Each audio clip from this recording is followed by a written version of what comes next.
Imagine a world where Deku doesn't just smash, but strikes with the power of a living weapon. Forget One for All. What if Midoriya inherited the mythical Iron Fist? Get ready to see the MASH universe completely flipped on its head as we explore how this single, devastating ability changes everything for our favorite hero. So let's find out in the video. Before that, I have a Patreon page, so you can support me on my Patreon. It's not necessary, but it will help me to make more videos, and you will have access to patron-only content. Now let's jump right into the video.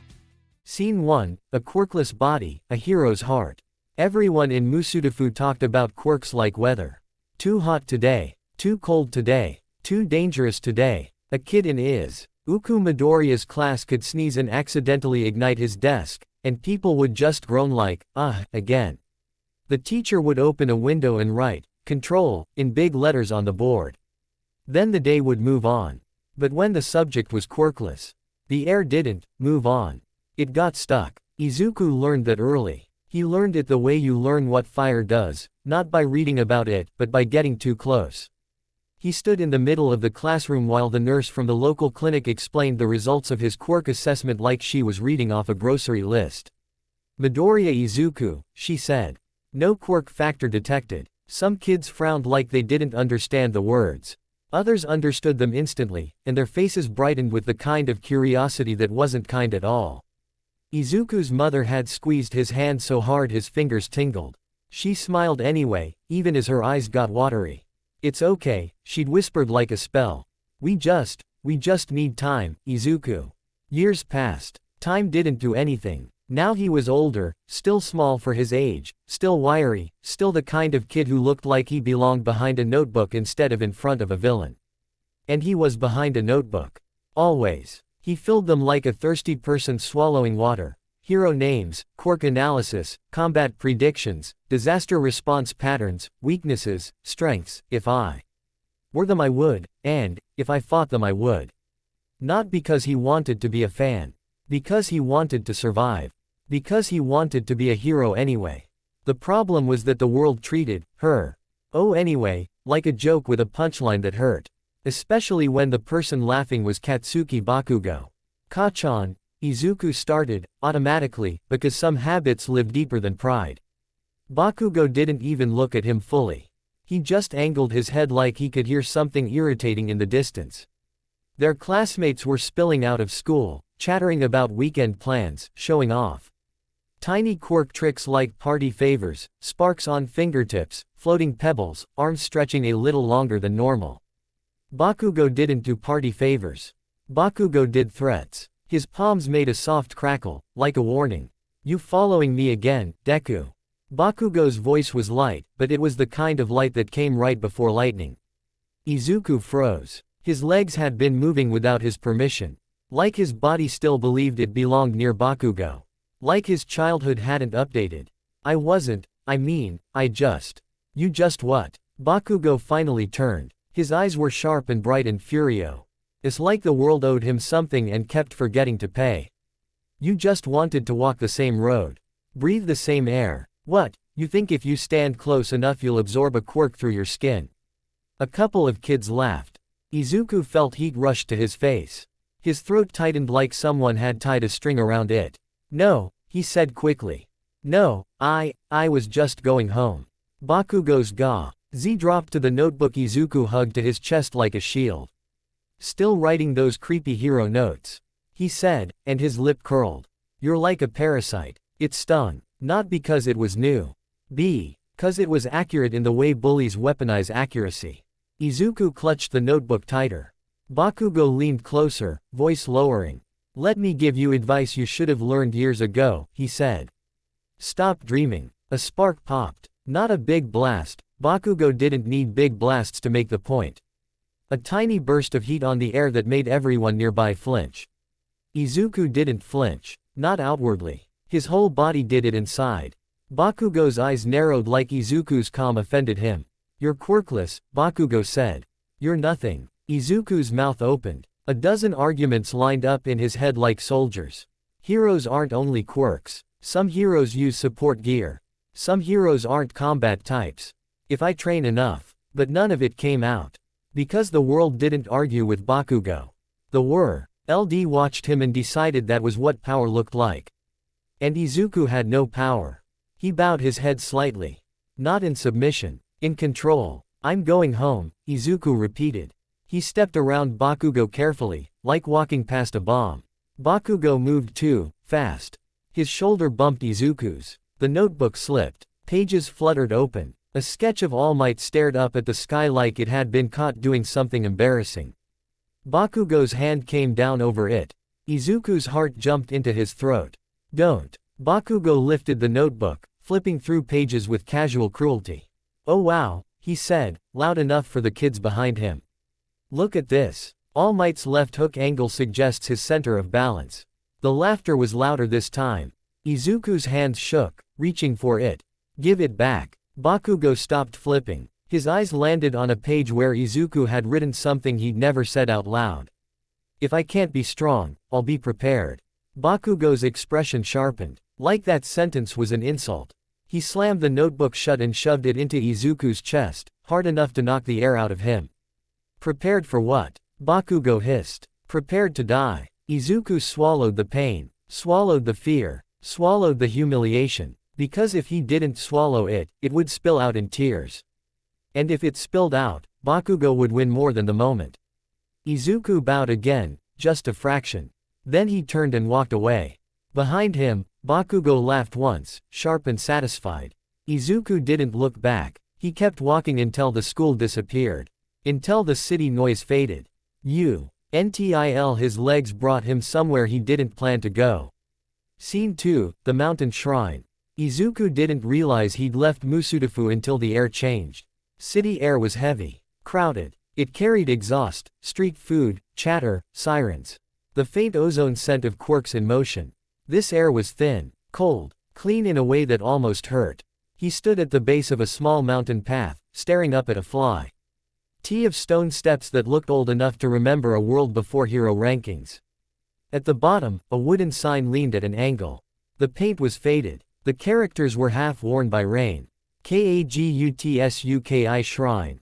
No entry beyond sunset. It wasn't sunset yet, but the sky was already dimming, winter pulling the light away early.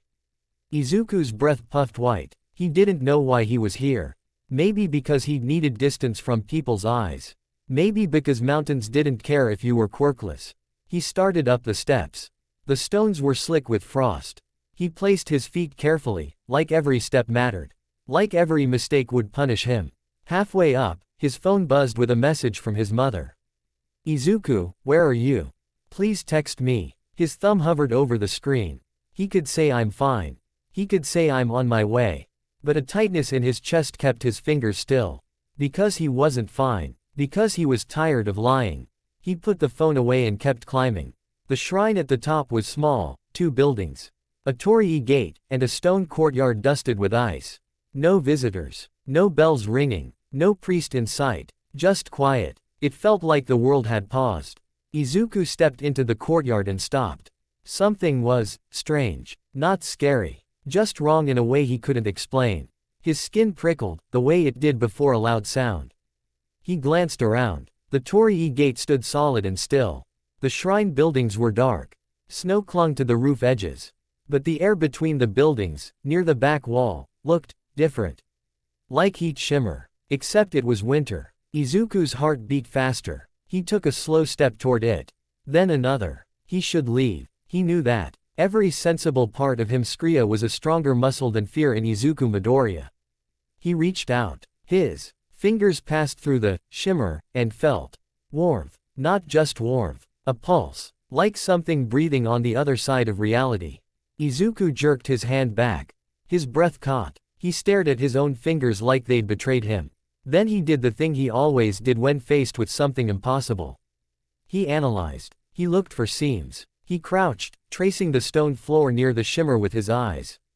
The courtyard stones had faint carvings, almost invisible beneath frost.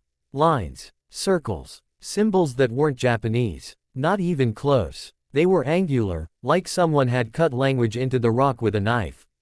Izuku's notebook was suddenly in his hands before he remembered pulling it out. He flipped to a blank page. His pencil moved fast, copying the shapes. A triangle inside a circle. A line that split into 3 forks. A square that looked like it had been broken and reassembled wrong. His hands shook, but his mind got quiet. This quiet was familiar. It was the quiet he felt when watching All Might. When the world became simple. When the only thing that mattered was the next move. He finished sketching. Then he did something reckless.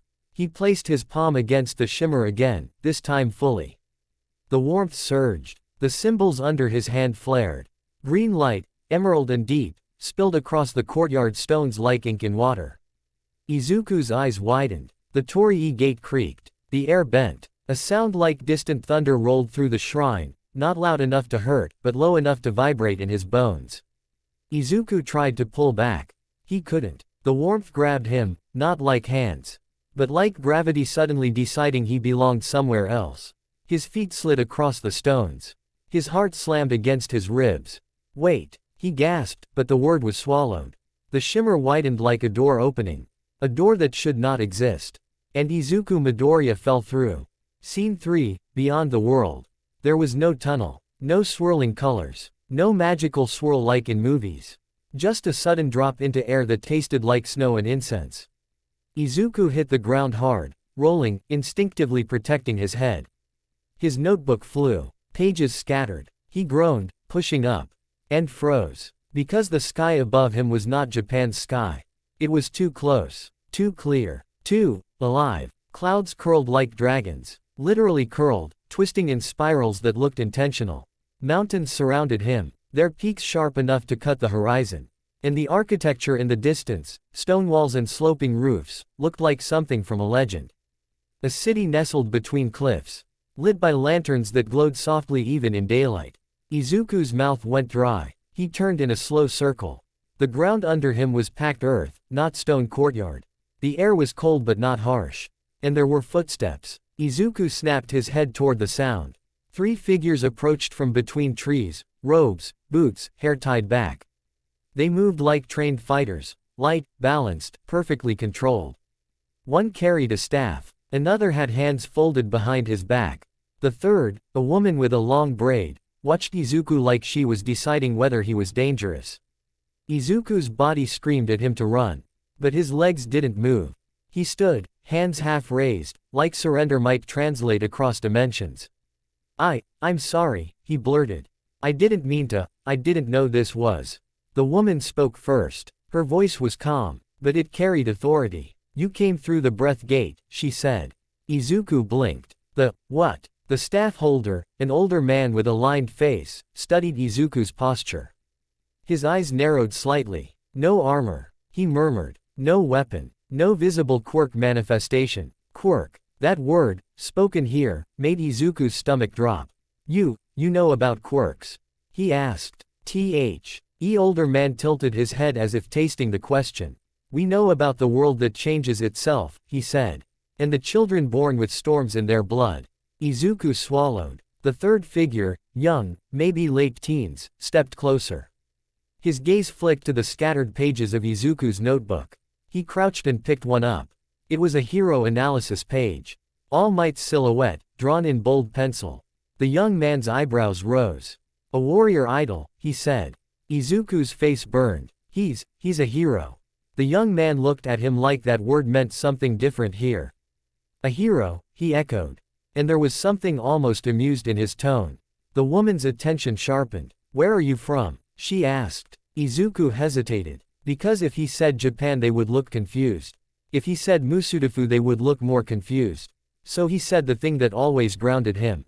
My name is Midoriya Izuku, he said, bowing quickly. I'm quirkless. The older man's eyes widened a fraction. Not in pity. In recognition. Quirkless. He repeated slowly, like the word had weight. The woman's gaze dropped to Izuku's chest. Izuku followed her eyes, confused. Then he felt it. A warmth under his skin. Not on his palm this time. In his sternum. Like an ember waking up. Izuku pressed a hand to his chest, startled. The young man took a step back. The older man's staff tapped the ground once, sharp. His kai stirs, the older man said. Voice low. Izuku blinked. What? The woman's expression didn't change, but something in her eyes softened, just slightly. You shouldn't be able to come here by accident, she said. Not unless the gate recognized you. Izuku's mind raced. Gate recognized him. Quirkless. Warmth in chest. You mean, this wasn't random? He asked. The older man looked up at the swirling clouds. Nothing that breathes is random, he said. Then he looked back at Izuku. You stand like someone used to being struck, the older man added, matter of fact. But you are still standing. Izuku's throat tightened again, but this time it wasn't humiliation. It was something dangerously close to hope. I want to be a hero, he said, the words spilling out. Even without a quirk. I train, I study, I just don't know how to. The young man snorted softly. He says, hero, like it's a technique. Izuku flinched. The woman raised a hand, silencing him. She stepped forward until she stood directly in front of Izuku. Up close, Izuku noticed details. Faint scars along her knuckles, calluses on her palms, a steady breathing rhythm you could almost hear if you paid attention. She was strong. Not like Bakugo's explosive strength. Not like All Might's overwhelming strength. A different kind. Controlled. She looked down at Izuku's shaking hands. Then she said, simply, breathe. Izuku blinked. What? Breathe, she repeated. Not with panic. Not with apology. With intent. Izuku's lungs were already moving. But he tried anyway, slowing, deepening, dragging air down into his belly like he'd seen athletes do. Something shifted. The warmth in his chest steadied. The older man's eyes narrowed. The woman's mouth twitched, almost a smile. Interesting, she murmured. The young man folded his arms. He's just breathing. The older man tapped the staff again. You mistake breath for air, he said. Breath is the bridge between flesh and will. Izuku stared at them, heart hammering. Flesh and will. A bridge. He didn't understand. But he wanted to. He wanted it so badly it almost hurt. The woman turned slightly, gesturing toward the distant city. Kowloon, she said. Izuku repeated it under his breath like he was afraid it would vanish if he spoke too loudly. Kowloon. The word felt old, heavy, real. You are not a citizen, the woman continued. You are not invited. And you are not trained. Izuku's shoulders slumped. But, the older man added, eyes sharp, you arrived. The older man said, do you want to leave? Izuku's mind flashed with his mother's message. With his classmates' laughter. With Bakugo's voice saying you're nothing. Then it flashed with All Might's smile, bright enough to make a whole city believe in tomorrow. Izuku bowed deeply, so fast his forehead almost hit his knees. No, he said. Please. I don't want to leave. The young man's eyebrows rose. Even if it hurts. Izuku didn't hesitate. Yes. The older man nodded once. The woman studied Izuku for a long moment. Then she turned and began walking toward the city. If you follow, she said over her shoulder, you will be tested. Izuku hurried after them, stumbling once on uneven ground but catching himself.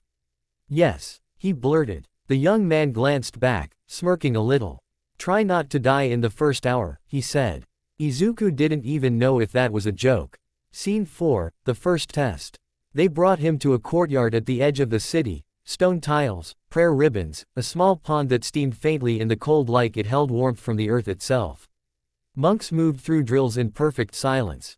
Punch, step, turn, palm strike, sweep. No wasted motion, no showing off. Izuku felt like he was watching a language he didn't speak, but somehow understood emotionally. The older man led him to the center. The woman stood to the side, arms folded. The young man leaned against a pillar, amused and uninterested in the same way Bakugo pretended to be uninterested when he absolutely cared. The older man pointed to a square of stone in the courtyard. Stand, he said. Izuku stepped onto it. Do not move, the older man continued. Do not speak. Do not fall. Izuku blinked. For how long? The older man's mouth twitched. As long as it takes for your body to stop lying. Izuku didn't understand that either. But he nodded. Yes, sir. The older man struck his staff into the stone once. A bell tone echoed across the courtyard.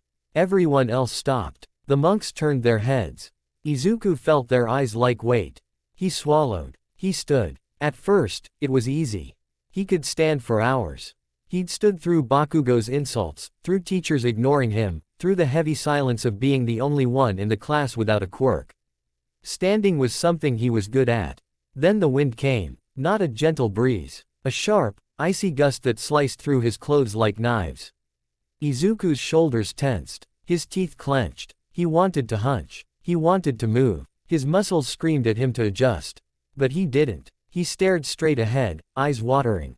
The cold crawled into his bones. Minutes passed. His legs began to shake. His breath turned ragged. The warmth in his chest flickered. Anxious and unstable. The older man's voice cut through the air. "Breathe," he commanded. Izuku tried. His lungs took shallow, panicked sips. The woman's voice followed, calmer. "Not like that," she said. "Slow. Deep. Your breath is not a reaction. It is a choice." Izuku squeezed his eyes shut for a fraction of a second and forced air down into his belly again. In, out, in, out. The cold didn't vanish, but it stopped being the only thing in the world. The shaking in his legs slowed, just a little. Izuku opened his eyes. The courtyard looked sharper, like his vision had cleaned itself. The young man's amused expression shifted to something closer to interest. The older man's eyes narrowed. The warmth in Izuku's chest steadied again. Not bigger, steadier, like an ember protected from wind. Izuku held the breath rhythm. And then, something changed. He felt the wind before it hit him. Not with skin, with something else. A pressure in the air. A shift. He steadied his breath a half second before the gust arrived, and his body didn't panic when it struck.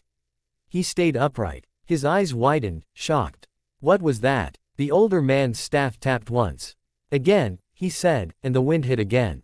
Izuku's breath stayed steady. He stayed standing. Time passed strangely. The sun moved wrong in the sky, too slow, then too fast, like it couldn't decide what rules to follow here. Izuku lost feeling in his fingertips. Then his toes. Then his fear began to dull, not because he was brave, but because his mind got quiet again. Breath. In. Out. The woman watched him, with the kind of focus that made Izuku feel like she could see through his skin. The older man's gaze lifted briefly toward the distant peaks.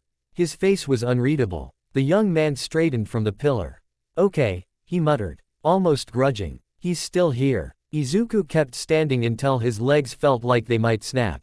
Until his vision tunneled. Until the world narrowed to breath and will. Then, finally, the older man raised his staff. The wind stopped instantly. The silence hit Izuku like another blow. Izuku swayed. A hand caught his shoulder before he fell. The woman. She didn't support him gently.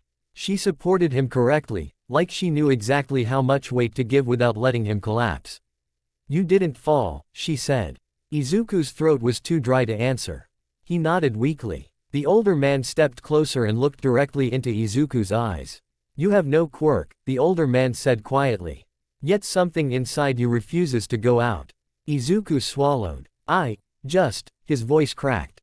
"I just don't want to be nothing." The older man studied him for a long moment. Then he looked past Izuku's shoulder. Izuku followed the gaze. High above, beyond the city walls, clouds swirled again. Not randomly. Intentionally. A vast shape moved within them, serpentine, massive, coiling like a living storm. A dragon silhouette. Izuku's breath hitched. The warmth in his chest flared. Bright enough that it felt like it might burn. The woman's hand tightened on his shoulder. The young man's face went pale. The older man's voice dropped to a near whisper. "Shou Lao," he said. Izuku couldn't look away. The dragon's presence wasn't just visual. It was pressure. It was the feeling of being seen by something older than the word, hero.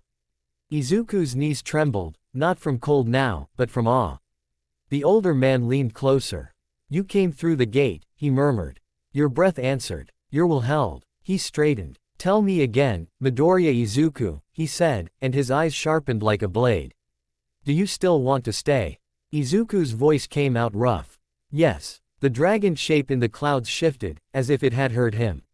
And somewhere deep inside Izuku's chest, the ember responded. Kowloon wasn't like Musudafu. Musudafu was loud even when it was quiet, because the idea of people was always there. Traffic, screens, hero billboards, the constant hum of a society built around being seen. Kowloon felt like it existed even if no one looked at it. The city sat between mountains like a secret someone forgot to lock away.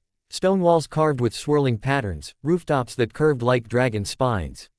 Lanterns hanging from archways even in daylight, glowing faintly as if they didn't trust the sun to do its job. And people moved differently here. Not, trained hero, differently. Not, combat quirk, differently. Just, correctly. Like they didn't waste motion. Like their bodies were honest. Izuku noticed it immediately because he'd spent his whole life watching heroes and villains to understand how they moved. He'd been studying combat like a language, and Kunlun spoke it fluently without showing off a single word. The woman who'd caught him, his first anchor in this impossible place, walked at the front. The older man with the staff kept to Izuku's left. The young man, his try not to die guy, stayed behind him like he was guarding a door Izuku didn't know existed. Izuku kept glancing up at the clouds. The dragon shape had faded, but the memory of it stayed pressed against his ribs like a hand. His chest still felt warm. Not painful. Not burning cross. A bridge that arched over a narrow ravine. Steam rose from somewhere below, smelling like minerals and rain. Izuku opened his mouth, then closed it again. He had 1,000 questions. Where am I? How does this exist? Why did the gate react to me? Can I go home? Should I go home? What if my mom is? His breath hitched. The older man's staff tapped once against the stone. Izuku flinched automatically. Do not drown yourself, the older man said without looking at him. Izuku blinked. Huh, your thoughts, the older man clarified, finally turning his head. His eyes weren't unkind, just sharp. They are like a river in flood. Loud, uncontrolled. Izuku swallowed. Sorry. I don't understand anything. The young man behind him snorted. Finally, something honest. Izuku turned slightly. What's your name? The young man's eyebrows rose like he hadn't expected Izuku to ask. Ren, he said after a beat. Ren Liang. Izuku nodded quickly. Midoriya Izuku. Thank you for not letting me freeze out there. Ren shrugged. You weren't freezing. You were whining internally. That's different. Izuku's mouth fell open. The woman's voice cut in from the front, calm and firm. Ren. Ren went quiet immediately. Like her name was a pressure point. The woman glanced back at Izuku. I am Shen Li, she said. You will address me as instructor until you have earned the right to say otherwise. Izuku bowed so fast his forehead almost smacked his own knee again. Yes, instructor. The older man's staff tapped lightly. And I, he said, am Master Lao. Izuku bowed again. Yes, Master Lao. Master Lao's mouth twitched. Less bending. More balance. Izuku straightened, embarrassed. They passed through a gate, 2 stone pillars carved with coiling dragons. Symbols like the ones in the Shrine courtyard were etched into the top lintel. Izuku's eyes widened. I saw those symbols back at the shrine. They're the same style. Ren's gaze slid sideways, smug. So you can see. Izuku bristled. I can do more than see. Ren's smirk sharpened. We'll test that. Shenli didn't react, but the air around her felt tighter. Midoriya, she said, before you speak further, listen. Izuku shut his mouth immediately. Shenli's eyes traveled over him like she was reading him, not judging him. Kunlun does not care who you were, she said. No titles. No excuses. No pity. No pride. Izuku's throat tightened. In Musudafu, quirkless meant pity or disgust. Here, it meant nothing. That should have hurt. Instead, it felt like someone had loosened a collar around his neck. You will be housed with the trainees. Shenli continued. You will train from sunrise to midnight. You will eat what is given, when it is given. You will speak only when spoken to in the training halls. Izuku nodded rapidly. Yes. Master Lao's staff tapped again. And you will not lie. Izuku blinked. I won't. Master Lao's eyes narrowed. Your body lies. Your breath lies. Your posture lies. You have learned survival through pretending. Izuku's cheeks burned. Ren laughed softly. Told you. Kunlun doesn't do feelings. Izuku clenched his hands, then forced them to unclench. Survival through pretending. He'd never said that out loud. Shenli gestured toward a low building near the training courtyard. Your first lesson begins before you sleep, she said. Izuku's eyes widened. Before. Ren leaned in slightly, voice low like a secret. Welcome to the rest of your life. Scene 2, the first lesson. Breath isn't air. The training hall was warmer than outside, but not cozy. It smelled like wood, incense, and sweat that had been earned honestly. Lantern light painted the floor gold. Rows of trainees stood barefoot on stone, each on their own square. Boys and girls, some older than Izuku, some around his age. All of them looked capable. Izuku felt immediately like someone had dropped a notebook into a battlefield. Ren strode to his square like he owned it. Izuku followed Shenli to an empty square near the back. He tried not to stare. But he couldn't stop noticing things, postures, balance, breathing patterns. Even the way the trainees, eyes focused forward, soft but alert. Like they were seeing everything without grabbing onto anything. Shenli stepped to the front of the hall. Her voice didn't need to be loud. It landed anyway. Today you learn the first truth, she said. Breath is not air. The trainees didn't react. Izuku blinked, confused. What else would it be? Shenli's gaze swept the room. Air fills the lungs, she said. Breath fills the body. Shi Li. FTED one hand and pressed 2 fingers lightly against her own wrist. Feel your pulse, she commanded. Izuku did it immediately. His pulse was fast, too fast. His heart had been running since he fell through the gate. Shenli continued. Your pulse is not a machine. It is a rhythm. Your breath can change it. Izuku took a deep breath on instinct. Shenli's eyes snapped to him. That, she said, was panic dressed as effort. A few trainees smirked. Izuku's ears turned red. Shenli walked until she stood in front of Izuku's square. Her presence was like standing too close to a storm cloud. She studied him for a beat. Then said quietly, show me how you breathe when you're afraid. Izuku swallowed. Do not speak, she said. Breathe. Izuku tried to breathe normally. But the moment she'd asked, his lungs tightened. His breath turned shallow. His shoulders rose. His chest clenched like it was trying to protect the warm ember inside. Shenli nodded once. Your breath climbs, she said. It hides in your throat. That is why your body lies. It is always ready to run, even when you stand still. Izuku's fingers curled into fists. He hated that she was right. He hated that she could see it. Shenli lowered her hand and tapped 2 fingers lightly against Izuku's sternum. Not hard, but the touch made Izuku flinch.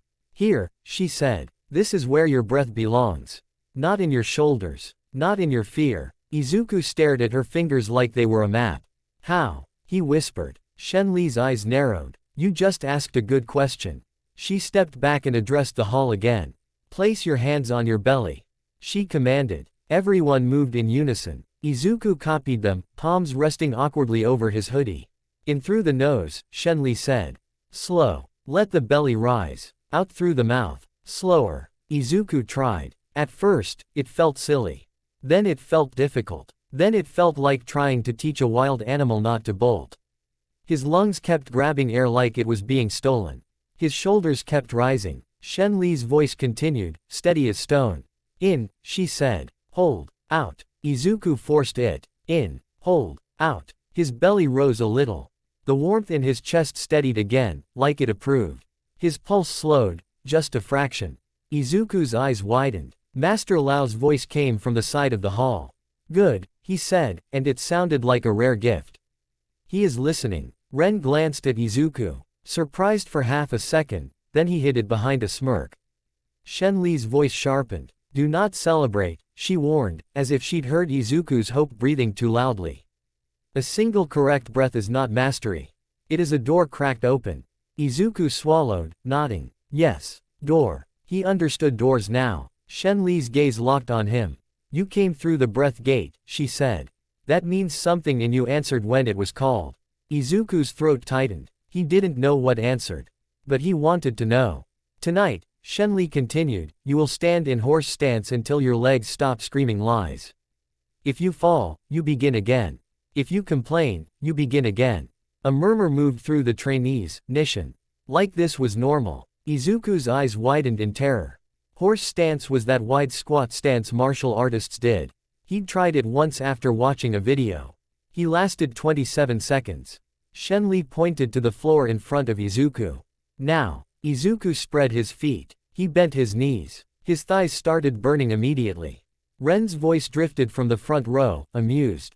Try not to die in the first hour. Izuku grit his teeth. He would not die. He would not be nothing. He would. His legs shook violently. He almost fell. Shenli's voice cut through him. Breathe. Izuku dragged the breath down to his belly like a rope. In. Hold. out. The shaking slowed, not gone, but controlled. He stayed up. The burn turned into fire. The fire turned into a kind of truth. And somewhere above them, beyond stone and lantern light, the clouds outside rumbled, soft. Distant, like a dragon turning in its sleep. Scene 3, Ren Liang's problem. Hours later, Izuku's legs were no longer legs. They were two angry slabs of pain attached to a stubborn will. Sweat had soaked his shirt. His breath came slow and controlled now, not because he was calm, but because if he didn't control it, he would collapse. Shen Li walked between the rows, correcting posture with two finger taps that felt like reality checks. Knees out, she told one trainee. Spine tall, she told another. Then she stopped behind Izuku. Izuku tried to prepare himself for correction. Shen Li's fingers pressed lightly against his lower back. Do you feel that? She asked. Izuku's voice came out rough. Pain. A few trainees snickered. Shen Li didn't. No, she said. That is where your strength begins. Stop trying to hold yourself with your thighs alone. Root. Izuku didn't understand the word in his body. But he tried. He shifted his weight down, imagining his feet sinking into the stone like trees. For a moment, the burning in his thighs eased. His balance improved. His breathing steadied. Shen Li's fingers lifted. Better, she said. Izuku's eyes stung, not from pain, from the shock of progress. Ren's voice came again, quieter this time. Less smug, more sharp. Don't praise him, Ren said. The hall went very still. Shen Li turned slowly, her gaze cutting to Ren like a blade. Ren didn't flinch, barely. But Izuku noticed the tightness in Ren's jaw. Shen Li didn't raise her voice. That was not praise, she said. That was instruction. Ren's fists clenched at his sides. He doesn't belong here. Izuku's chest tightened. The warmth inside him flickered. He forced it down with breath. Shen Li's eyes narrowed slightly. Explain. Ren's voice sharpened. He fell through a gate by accident. He's from the outside. He's weak. He's messy. His breath is loud. You are speaking from fear, Master Lao said from the side, staff tapping once. Ren's head snapped toward him. I am speaking from truth. Master Lao's eyes stayed calm. Truth without discipline is just noise, he said. Ren's face flushed, angry. Izuku's hands trembled in hoarse stance. He wanted to speak. He wanted to defend himself. He wanted to scream. I didn't choose to be weak. I didn't choose to be quirkless. I didn't choose. But that would be noise. So he did what Shen Li taught him. He breathed. In. Hold. Out. Shen Li watched Ren. Then she said, Ren Liang. Strike him. Izuku's eyes widened. Ren blinked. What? Strike him, Shen Li repeated. A simple palm strike to the chest. Controlled. Izuku's stomach dropped. He was exhausted. His legs were dying. A strike could knock him down. Ren's eyes sharpened. A slow smile spread across his face, cruel in the way of someone who'd been handed permission. Yes, instructor. Ren stepped off his square and approached Izuku. Izuku locked his knees by accident, then remembered, don't lock. Root. Breathe. Ren raised his palm. Izuku held his breath, panic crawling up his throat. Shen Li's voice snapped, breathe. Izuku forced the breath down. Ren's palm struck Izuku's sternum. Not hard, but enough. Izuku staggered, feet sliding. His thighs screamed. His body tried to fall. Izuku pulled breath down again. Root. He widened his stance. He absorbed the impact through his hips like Shen Li had shown. He didn't fall. Ren's smile faltered. Shen Li spoke, calm. Again. Ren struck again, a little harder. Izuku's chest thudded. Pain sparked. The ember inside him flared in response like it didn't like being touched. Izuku felt it, hot, eager, trying to surge into his arm, his fist. He clenched his fist instinctively. A faint green light flickered across his knuckles. The hall went silent. Even the trainees who'd been smirking stopped. Ren stepped back, eyes wide. What was that? He whispered. Izuku stared at his own hand, shocked. The light faded immediately, like it had never existed. Master Lao's staff tapped once. Again, Shen Li said, voice tight now. Ren, strike. Ren hesitated. Not because he was kind. Because something in Izuku had looked back. Ren struck a third time. The ember surged. Izuku's fist flashed emerald, bright, sharp. and pain exploded up Izuku's arm like a hammer inside his bones. He gasped, collapsing to one knee. The light died instantly. His arm shook violently. His hand felt like it had been filled with broken glass. Ren stumbled back, pale. I didn't even hit him that hard. Master Lao was beside Izuku in an instant, fingers pressing Izuku's wrist. His touch was firm, diagnostic. Izuku grit his teeth, biting down on a groan. Master Lao's eyes narrowed. Your Kai responded, he murmured. But your body is not ready to carry it. Shenli crouched in front of Izuku, gaze intense. Did you try to strike? She asked. Izuku's voice came out strained. I didn't, it happened. Shenli's jaw tightened. Nothing, just happens, here, she said. Then, softer, but you didn't call it. It called you. Ren stared at Izuku's shaking hand like it was a weapon that might bite. Shenli stood, turning to the hall. Training ends, she announced. The trainees bowed and dispersed quickly, murmuring under their breath. Ren lingered, staring. Izuku forced himself to stand, even though his arm screamed. He didn't want Ren to see him weak. Too late. Ren's voice came low. You're dangerous, he said. Izuku blinked through the pain. I'm not. Ren cut him off. You don't even know what you are carrying. Izuku swallowed. He looked at his trembling hand. He didn't. But he wanted to. More than anything. Scene 4, The Rule of Pain. They took him to a smaller room. No lanterns, just one candle, one mat, and a bowl of steaming liquid that smelled like bitter herbs. Shenli sat cross-legged across from him. Master Lao stood near the wall, staff resting against his shoulder. Izuku cradled his arm, trying not to look like he was dying. I'm sorry, he blurted. I didn't mean to cause trouble. Shenli lifted a hand. Silence. Izuku swallowed the apology. Shenli's gaze held him. Pain is not punishment, she said. Pain is information. Izuku blinked. It feels like punishment. Master Lao's staff tapped softly. That is because you have lived among people who use pain to teach cruelty. Izuku's throat tightened. Shenli pushed the bowl toward him. Drink. Izuku lifted it carefully. The steam fogged his glasses. He took a sip and immediately regretted it. It tasted like someone had boiled a forest and then hated him personally. He choked, coughing. Ren would have laughed. Shenli didn't. Again, she said. Izuku drank more, face twisting. Why? What is this? A bitter lesson, Master Lao said. It will help your channels stop screaming. Izuku blinked. Channels. Shenli finally explained like she was giving him the first page of a book he'd begged to read his whole life. Seaways, she said. Like water through a riverbed. Your riverbed is narrow, unused, and full of fear. Izuku's fingers tightened around the bowl. But, I don't have a quirk, he said. So why? Because Kai is not a quirk, Shenli said sharply. And because you are not empty. Izuku swallowed. Shenli leaned forward slightly. You have trained your mind for years, she said. You analyze. You predict. You endure. You do not give up. Izuku's eyes stung. Was that praise? Shenli's expression stayed flat, but her voice softened. Just barely. That kind of will, she continued, can shape Kai. But only if the body becomes honest enough to hold it. Izuku looked down at his trembling hand.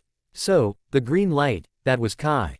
Master Lao nodded once. A spark. Izuku's breath caught. That means, I can. Shenli cut him off with one word. No. Izuku blinked. No. Shenli's eyes narrowed. Not yet. Izuku's hope deflated painfully. You cannot chase power, Shenli said. Power is a byproduct. You chase discipline. You chase breath. You chase truth. She reached out and tapped Izuku's wrist lightly. When you clenched your fist, your Kai surged into your bones with no foundation. That is why it hurt. Your body tried to carry a mountain on a thread. Izuku swallowed. So what do I do? Master Lao's staff tapped. You begin, he said. Again. And again. And again. Izuku's shoulders slumped. Shenli's voice hardened. If you stay, she said, you will suffer. Daily. You will fail. Often. You will be embarrassed. Constantly. Izuku looked up at her. She stared back like she was daring him to be honest. Izuku took a slow breath. Then another. I want to stay, he said. Master Lao's eyes softened by a millimeter. Shenli nodded once, like a decision had clicked into place. Good, she said. Then you will learn the second truth. Izuku leaned forward, hungry for it. Shen Li's voice dropped. Kunlun does not give power, she said. It reveals it. Izuku's heart hammered. And, Master Lao added quietly, the dragon does not bless the hungry. It devours them. Izuku went still. The candle flame flickered. Outside, somewhere far above the city, thunder rolled again, soft, distant, like a warning that had been spoken in a language older than fear. Shen Li stood. Sleep, she commanded. At dawn, your training becomes real. Izuku nodded quickly. As they turned to leave, Izuku blurted out the question he'd been choking on since the shrine. Wait, my mom, my home, how long am I going to be gone? Shen Li paused at the doorway. Master Lao answered instead, voice calm. Time moves differently here, he said. Years can pass in a breath. Or a breath can take years. Izuku's stomach dropped. Master Lao's eyes met his.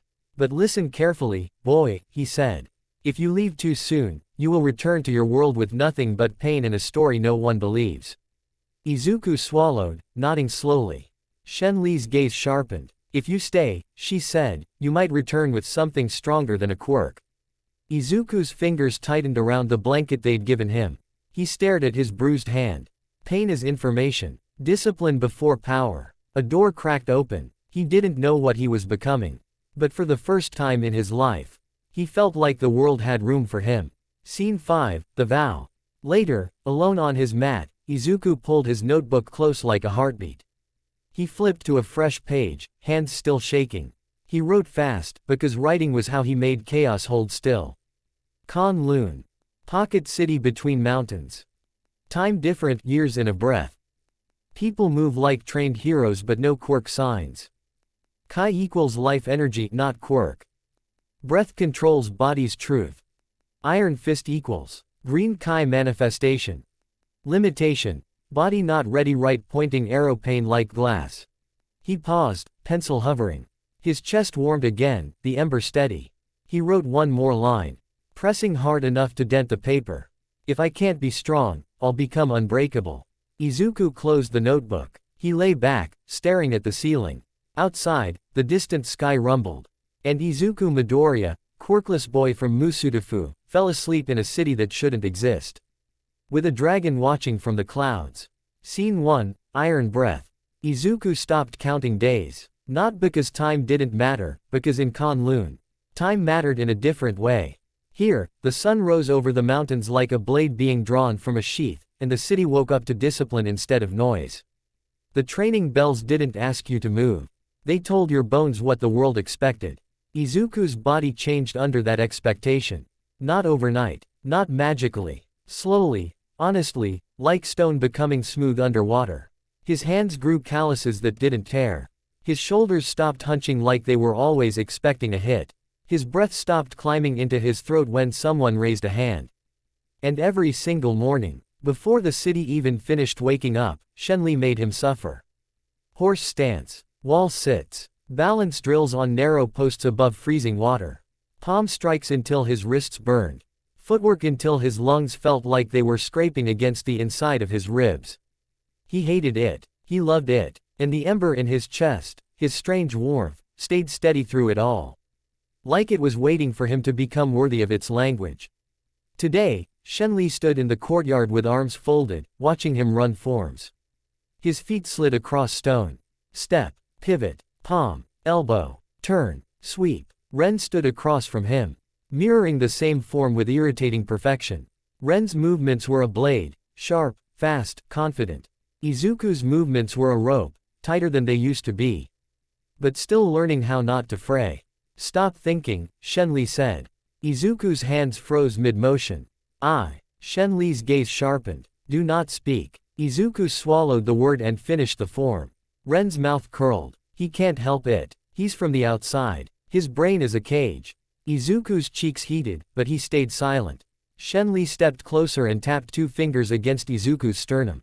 You breathe like you are negotiating with fear, she said. I want you to breathe like you are commanding it. Master Lao's staff tapped once from the edge of the courtyard. Show him, he said. Shen Li nodded. Iron breath. Izuku's stomach dropped. Iron breath was the first technique that felt like power. Not a punch. Not a flashy glow. A change inside the body that turned, human limits, into temporary suggestions. It was also the first technique that punished you instantly if you lied. Shenli turned toward Ren. Strike him. Ren's eyes lit up. Again. Controlled, Shenli warned. Ren stepped forward, palm raised. His stance was stable, feet rooted. Izuku planted his feet. He pulled the breath down.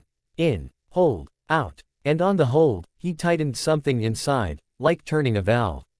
Master Lao had explained it once in the simplest words possible. Breath is the handle. Kai is the blade. Your will is the hand that holds it steady. Ren's palm hit Izuku's chest. Impact thudded through him, but instead of collapsing inward like he used to, Izuku's body absorbed it like a tree trunk absorbing wind. His ribs didn't scream. His lungs didn't panic. The strike stopped in him. Ren blinked. TCH. He struck again. A little harder. Izuku held the valve. His spine stayed tall. His feet stayed rooted. The stone beneath his toes felt solid like a promise. Shenli's eyes narrowed in approval, just barely. Then she flicked her fingers, and Ren stepped back. Izuku released the breath. Pain surged instantly through his core like punishment for daring to succeed. He winced, grabbing his side. Shenli didn't soften. That is the cost. Izuku clenched like my ribs are on fire. Good, Shenli said. Now you will remember, iron breath is not armor. It is a moment of truth. You can't live in it. Master Lao's staff tapped once. Again. Izuku straightened. He breathed. And he did it again. Scene 2, Ren stopped smiling. That afternoon, Shenli finally gave them what Ren had been waiting for since the day Izuku arrived. Sparring. No talk. No philosophy. No incense. Just two bodies and the truth between them. They stood on the training circle, stone-worn smooth by generations of feet that didn't lie. Ren rolled his shoulders like he was loosening a knot. Izuku flexed his fingers, trying to ignore how his stomach twisted. Ren wasn't Bakugo. Ren didn't explode. Ren didn't need to. He fought like a person who had never doubted that the world would make space for him. Rules, Shenli said. No Kai projection. No full channeling. Ren scoffed. So he survives. Shenli's eyes snapped to him. Ren shut up immediately. Izuku set his stance the way Master Lao drilled into him, feet shoulder width, knees soft, spine tall. Ren's stance was smaller, tighter, like a coiled spring. Begin, Shenli said. Ren moved first. A blur of motion, step in, palm feint, low sweep. Izuku saw it coming, not because he was faster. Because he'd been living in analysis his whole life. He shifted his weight, avoided the sweep by a breath, and countered with a palm strike toward Ren's shoulder. Ren caught his wrist and twisted, trying to dump him. Izuku pivoted, rolling his elbow to break the grip. Ren's knee came up toward his ribs like a knife. Izuku blocked late. Pain flared. Ren smiled. Too slow. Izuku's chest tightened. The ember inside him flickered, eager. He wanted to surge. He wanted the green light.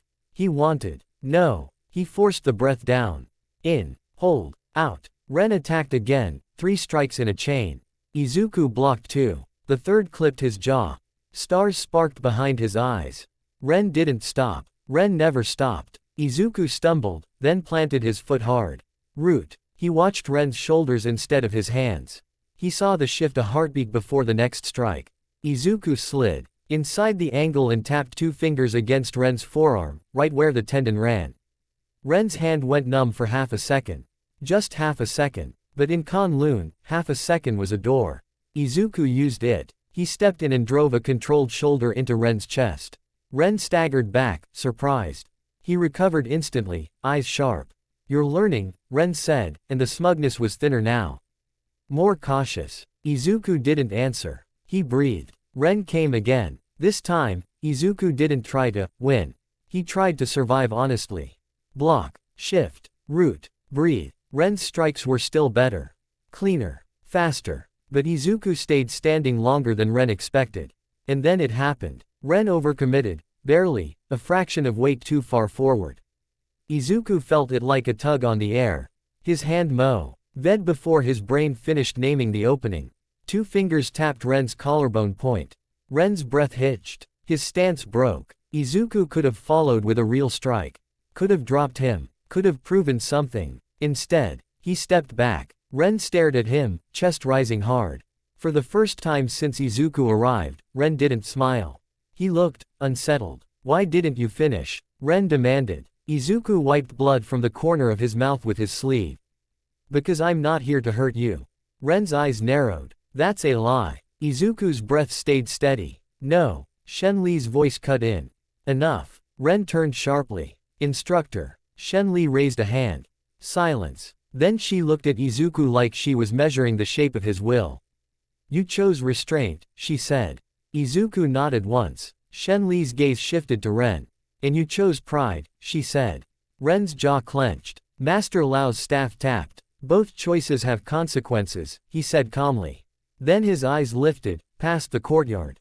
Past the rooftops, toward the distant peaks.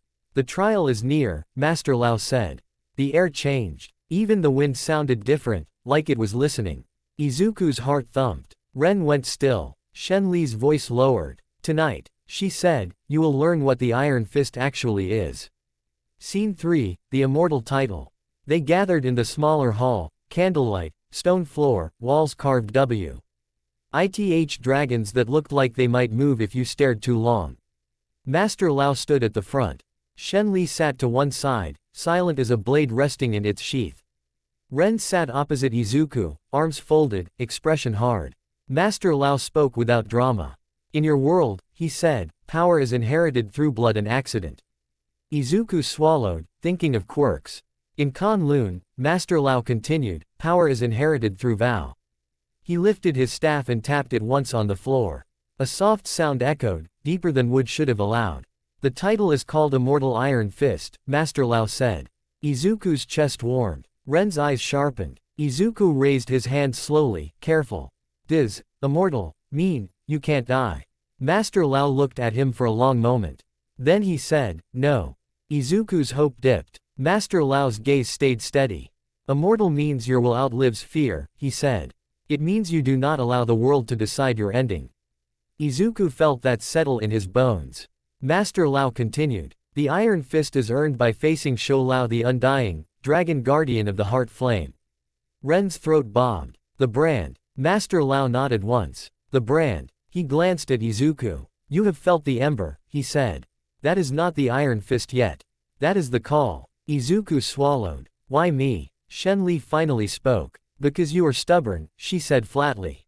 And because you Avenue lived without power and still chose to stand. Ren's eyes flashed. So now the outsider gets it. Shenli's gaze cut to him. If you think the title is a prize, you don't deserve to chase it. Ren's fists clenched, but he stayed silent. Master Lao's staff tapped once. There will be a selection, he said. A path, a test. Izuku's pulse jumped. The trial of the heart mirror, Master Lao said. It does not test strength. It tests truth. He let the words hang, heavy. Those who enter will face what they fear most, Master Lao continued. Not as imagination, as reality. Izuku's stomach tightened. His mind flashed. Bakugo's face. His classmates' laughter. His mother crying quietly when she thought he was asleep. And worse, All Might, disappointed. Master Lao's eyes found Izuku. You will be offered an easier lie, he said. A version of yourself that feels safe.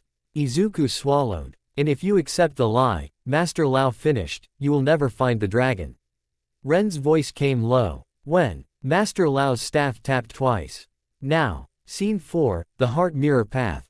They brought them to the mountain path beyond the city walls, stone steps carved into the cliffside, lanterns flickering with greenish light. The wind up here wasn't cold. It was alive, like it carried judgment. Shenli stood at the entrance, two pillars carved with the same angular symbols Izuku had copied in his notebook on the day he arrived. This is the heart mirror, she said. Ren's jaw was tight. Izuku's hands were trembling. Shenli looked at them both. One of you may pass, she said. One of you will break. Or both. Izuku's throat tightened. Instructor. Do not beg, Shenli said. Walk. Ren stepped forward immediately. Izuku followed. The moment Izuku crossed between the pillars, the world tilted. Not physically. Internally. The air thickened like water. The lantern light stretched into weird angles. The stone steps under his feet felt farther apart than they should have been. Izuku's breath caught. Breathe. He FLD. Out. He took another step. And suddenly, he wasn't on the mountain anymore. He was back in a classroom. Not Kunlun's hall. Musudafu. He smelled chalk and sweat and cheap lunch bread. He looked down and saw his old hands, smaller, softer, ink-stained from notebooks. He heard laughter. He turned. Bakugo stood there, palms crackling softly, eyes bright with that cruel certainty. "You're nothing," Bakugo said. Izuku's chest tightened so hard it hurt. "It's not real." He tried to remember that. But the classroom felt so real his skin prickled. He heard his own voice, small, shaky, trying to argue. And then he saw the notebook on the floor again. Pages open. All Might's sketch staring up like a witness. Bakugo's foot coming down. Izuku's breath spiked. His shoulders rose. Pan. Icy climbed into his throat like it owned the place. The ember inside him flickered wildly. Breathe. Izuku forced the air down. In. Hold. Out. The classroom blurred. The sound softened. Bakugo's voice became distant like it was underwater. But the emotion, humiliation, anger, fear, still pressed against Izuku's ribs like a heavy hand. A voice whispered near his ear. Not Bakugo's. Smoother. Kinder. "You can stop. You can leave. Go home. Be normal. Save yourself." Izuku's eyes widened. Normal. No more pain. No more fighting. No more being laughed at. No more. The offer felt like warm blankets. It felt like sleeping without nightmares. Izuku's breath trembled. Then something inside him twisted. Because he suddenly saw the other side of that lie. He saw himself as an adult, sitting in a small apartment, watching hero news on a screen. Hands clenched, not in power, but in regret. He saw himself turning away when someone needed help because, "It's not my job." He saw himself alive, and empty. Izuku's throat tightened. He whispered, "No." Quote. The warm blanket feeling resisted, trying to wrap around him again. Izuku's hands clenched. He forced breath down like an anchor. In. Hold. Out. "I don't want normal," he said louder, voice shaking. "I want meaning." The classroom shattered like glass. Izuku stumbled, and caught himself. He was back on the mountain steps. Sweat poured down his face. His legs shook. Ahead of him, Ren was on his knees, breathing hard, eyes wide like he'd seen something he hated. Ren looked back at Izuku. Their eyes met. For the first time, Ren didn't look arrogant. He looked afraid. Izuku took another step, then another. The lanterns flickered. Thunder rolled above the peaks. And at the top of the path, the world opened into a vast circular arena carved into stone, its floor marked with a massive dragon spiral. The air here was different. Heavier. Older. Izuku's breath came slow and controlled even as terror crawled along his spine. Because something was waiting. Something that had been watching him since the first day. Master Lao's voice echoed faintly from somewhere behind them. "Welcome," it said, calm as death. "To the gate of Shoulao."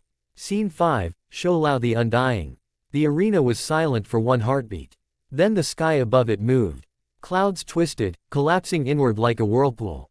A shadow descended. Not a shadow like absence of light. A shadow. Like a presence too big for light to hold properly. Izuku looked up and his mind tried to reject what he saw. A dragon. Scales like dark metal. Horns like curved blades. Eyes like ancient coals. Lao landed without sound, because the sound would have been too much. The impact was felt in the stone. In Izuku's bones. Ren choked on air beside him. Izuku's legs threatened to fold. The ember in his chest flared. Responding like a terrified animal and a loyal soldier at the same time. Shoulao's gaze dropped to them. And Izuku understood something instantly. This wasn't a monster. This was a judge. A guardian. A living law. A voice, not spoken, but felt, pressed into Izuku's mind like heat. "Why do you come?" Izuku's mouth went dry. Ren's lips moved, but no sound came out. Izuku forced breath down. In. Hold. Out. He took one step forward. The dragon's eyes narrowed. Izuku's heart hammered so hard he thought it might break his ribs. He spoke anyway. I'm quirkless," Izuku said, voice trembling. "In my world. That means I don't matter." Shoulao's presence pressed harder, like it was testing the truth of his words. Izuku swallowed. "But I still want to protect people," he continued. I'll want to stand between danger and someone who can't fight back." His voice steadied. Not because he wasn't afraid. Because the words were true. "I came," Izuku said, because I refuse to be nothing. The air tightened. Shoulao moved. A claw, massive, swept across the arena floor. Izuku didn't have time to think. He moved on, training, footwork, root, breath. The claw passed where he'd been standing, carving stone like it was soft clay. Ren shouted something. Izuku didn't catch it. Then Ren lunged forward like pride was a spear. Ren struck Shoulao's scale with his palm. It did nothing. The dragon didn't even flinch. Shoulao's tail whipped. Ren flew, slamming into stone with a sound that made Izuku's stomach drop. Ren groaned, trying to push up. Izuku's breath hitched. If Ren dies. Shoulao's head lowered, eyes locking on Izuku now. Not Ren. Izuku, show me your will. Izuku swallowed hard. He remembered Master Lao's warning. The dragon does not bless the hungry. It devours them. He couldn't fight Shoulao. He couldn't win. So what did you do against something you couldn't win against? You endured. You listened. You waited for the truth. Izuku took a slow breath. In, hold, out. He moved with the dragon's rhythm instead of against it, stepping away from claws, rolling under the sweep of the tail, letting the wind of its motion guide him rather than crush him. But every dodge stole breath. Every breath stole strength. His thighs burned. His shoulders trembled. And inside his chest, the ember surged like it wanted to explode into his fist again. Shoulao struck again, faster this time. Izuku barely avoided it. Stone shattered near his head. Dust filled the air. Izuku coughed, eyes stinging. He heard Ren groan behind him, trying to rise again. Izuku's mind screamed, do something. Punch. Glow. Prove it. And then, through the chaos, Izuku saw it. A moment. A rhythm. Shoulao exhaled. And as the dragon exhaled, a small gap appeared between two plates of scale near the heart line, just for a heartbeat. Like a door opening and closing. Izuku's breath stopped. His body moved anyway. He ran forward, not in panic, but in alignment. He pulled the breath down. He tightened the valve. Iron breath. The world narrowed to one point. His fist clenched. And the ember finally answered. Emerald light roared across his knuckles, brighter than it had ever been, like a green sun being born in his hand. Pain tried to claim him immediately. His bones screamed. His arm felt like it would shatter. But Izuku's will held the blade steady. He drove the glowing fist into the gap. Not with rage, with purpose. The strike landed. The sound wasn't an explosion. It was a deep, ancient thrum, like a bell rung inside the earth. Shoulao's eyes widened. The dragon's breath caught. And suddenly, Izuku's entire arm lit up with emerald fire. Not outside. Inside. The pain became unbearable. Izuku screamed. He fell to his knees, clutching his fist. The glow didn't fade. It burned a pattern into him.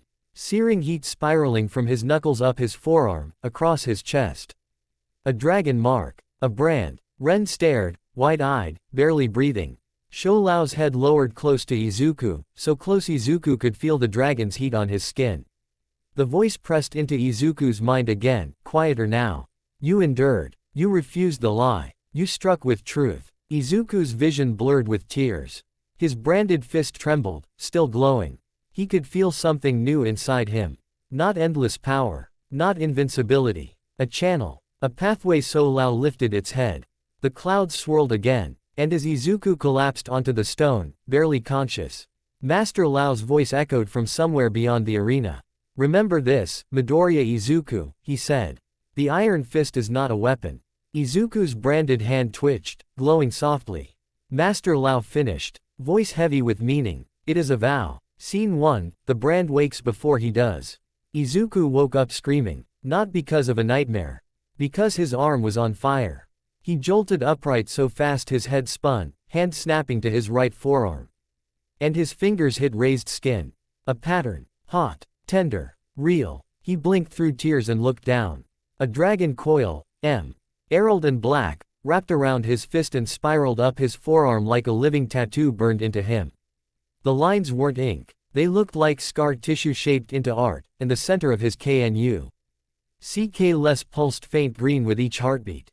Izuku's breath came in jagged bursts. He was alive. He remembered the arena, the scales, the gap, the thrum that shook his bones. He remembered Shoulao looking at him like a verdict. He remembered. Izuku. The voice was calm. Shenli sat cross-legged near the doorway, arms folded, watching him like she'd been there the whole night. Izuku swallowed hard. Instructor, my arm. Yes, Shenli said. The brand. Izuku stared at it again, fear and awe wrestling in his chest. Did I actually? Shenli's gaze sharpened. You did. His heart jumped. I have it. He whispered. The Iron Fist. Shenli didn't answer immediately. She stood and walked closer, stopping at the edge of his mat. Then she crouched and lifted Izuku's branded hand without asking. Her fingers pressed gently at his wrist, then along his forearm, like she was checking the stability of something fragile.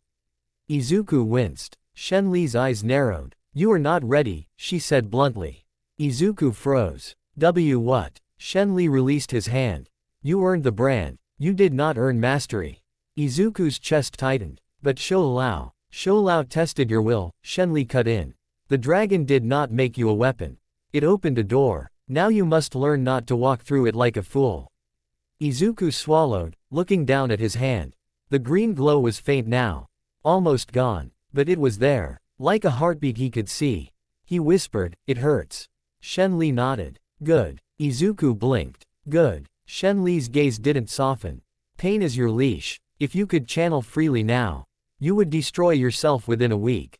Izuku stared at her, shaken. Shenli leaned forward slightly. Listen, she said, voice lower. The Iron Fist is not a faucet you turn on whenever you feel like being strong. It is a river. If you force it, it floods. If you ignore it, it stagnates. Izuku's fingers trembled. So what can I do?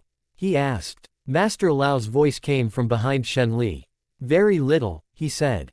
Stepping into the room, his staff tapped once. Calm. Final. Izuku's heart sank. Master Lao sat across from him, cross-legged like Shenli, like this was a normal conversation. And not the moment Izuku's life became something impossible. You can channel a single strike, Master Lao said. Perhaps two, if you are foolish. Izuku swallowed. That's not much. Ren's voice drifted from the doorway, bitter and tired. It's more than you deserve. Izuku turned. Ren leaned against the doorframe, bruised and bandaged, eyes shadowed like he hadn't slept at all. Their eyes met. Ren looked away first. Shenli's gaze sliced to Ren. Enough. Ren's jaw clenched, but he stayed quiet. Master Lao continued, your channel is open, but narrow. Your body is still learning honesty. Your breath is still learning command. Izuku looked down at the brand, then back up. Then, I train more. Shenli nodded once. Yes. Izuku's shoulders eased. Then Master Lao's staff tapped again. And you leave. Izuku's breath stopped. What? Shenli's eyes narrowed slightly, not at Master Lao, but at the situation. Master Lao's voice stayed calm. Your world calls you, he said. The gate opened for a reason. Kowloon does not keep what does not belong. Izuku's chest tightened painfully. But, I'm not done. Master Lao's gaze was steady. You will never be done, boy, he said. That is the point. Izuku's fingers curled into his blanket.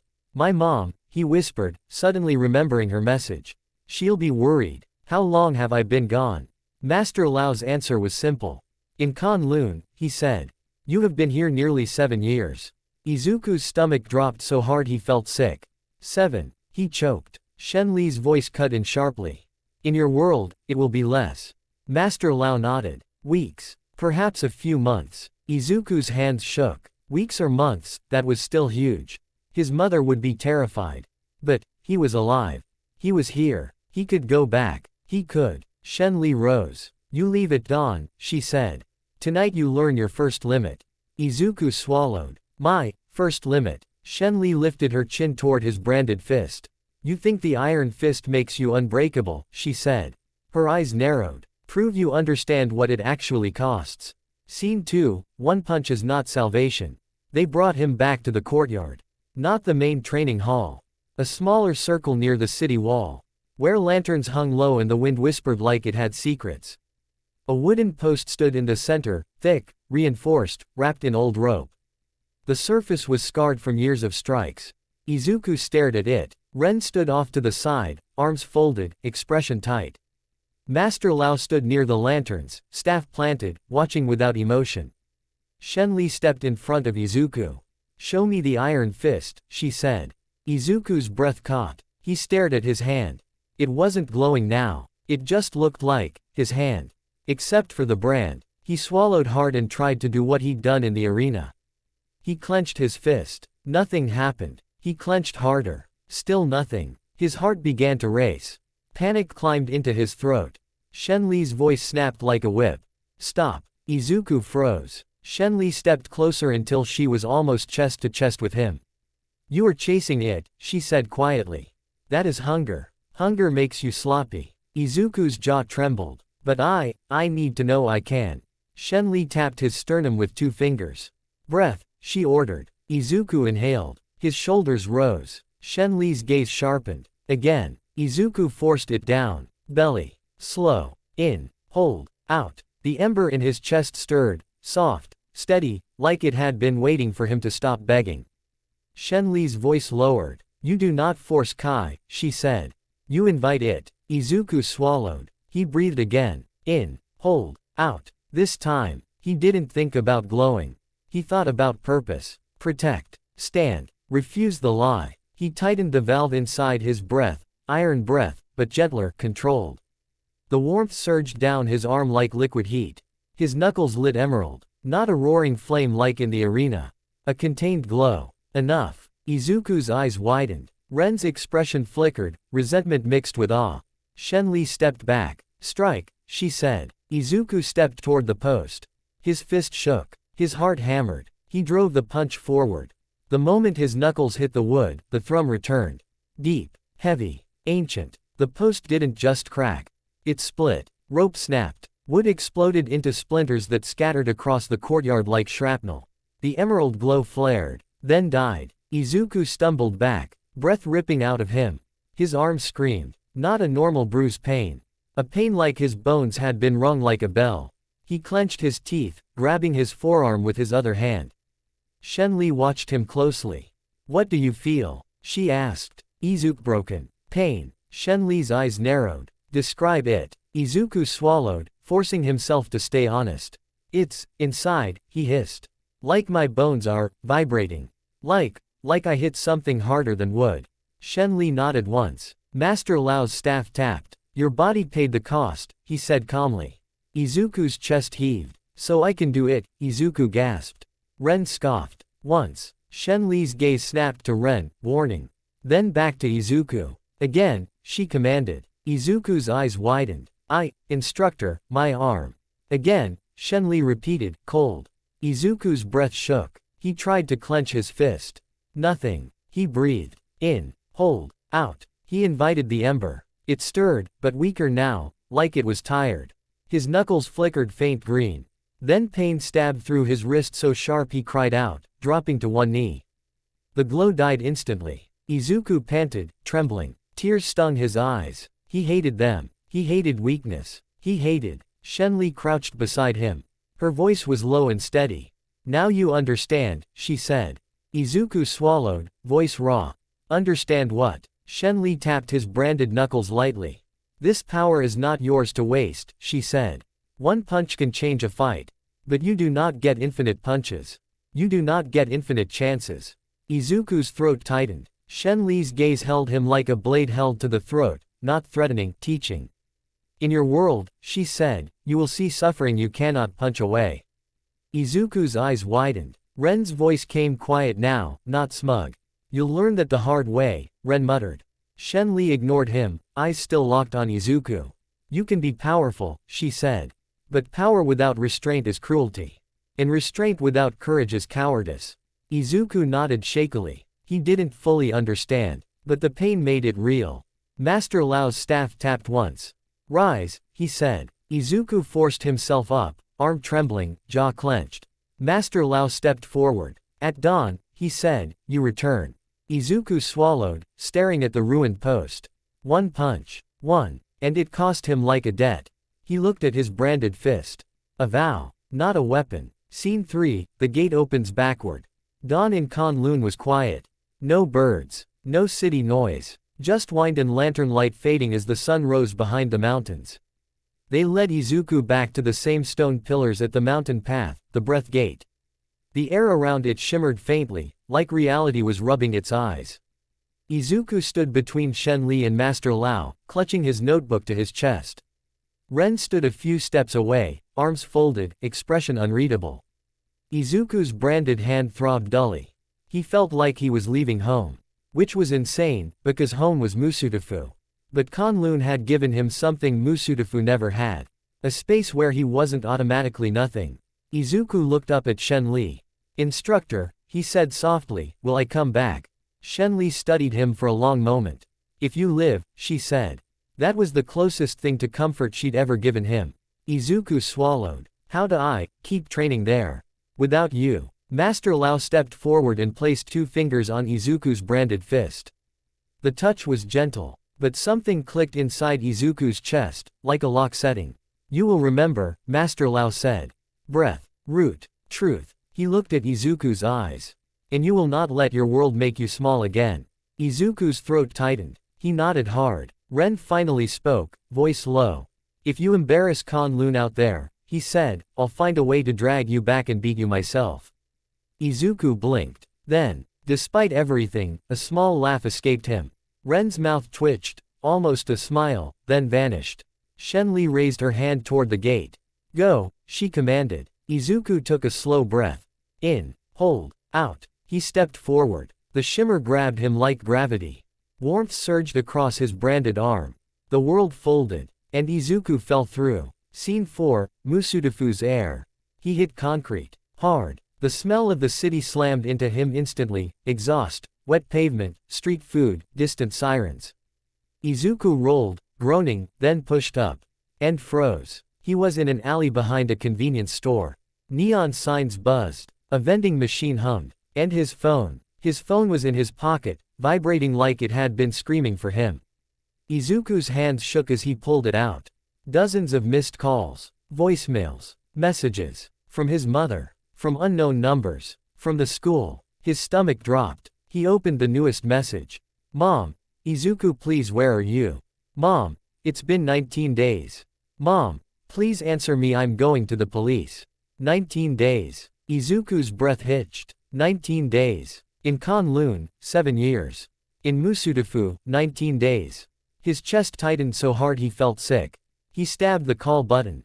It rang once. Twice. Then, "Izuku." His mother's voice shattered through the speaker like glass. Izuku's throat closed. Mom," he croaked. A sound came from her end, half sob, half gasp. Oh my god, where are you?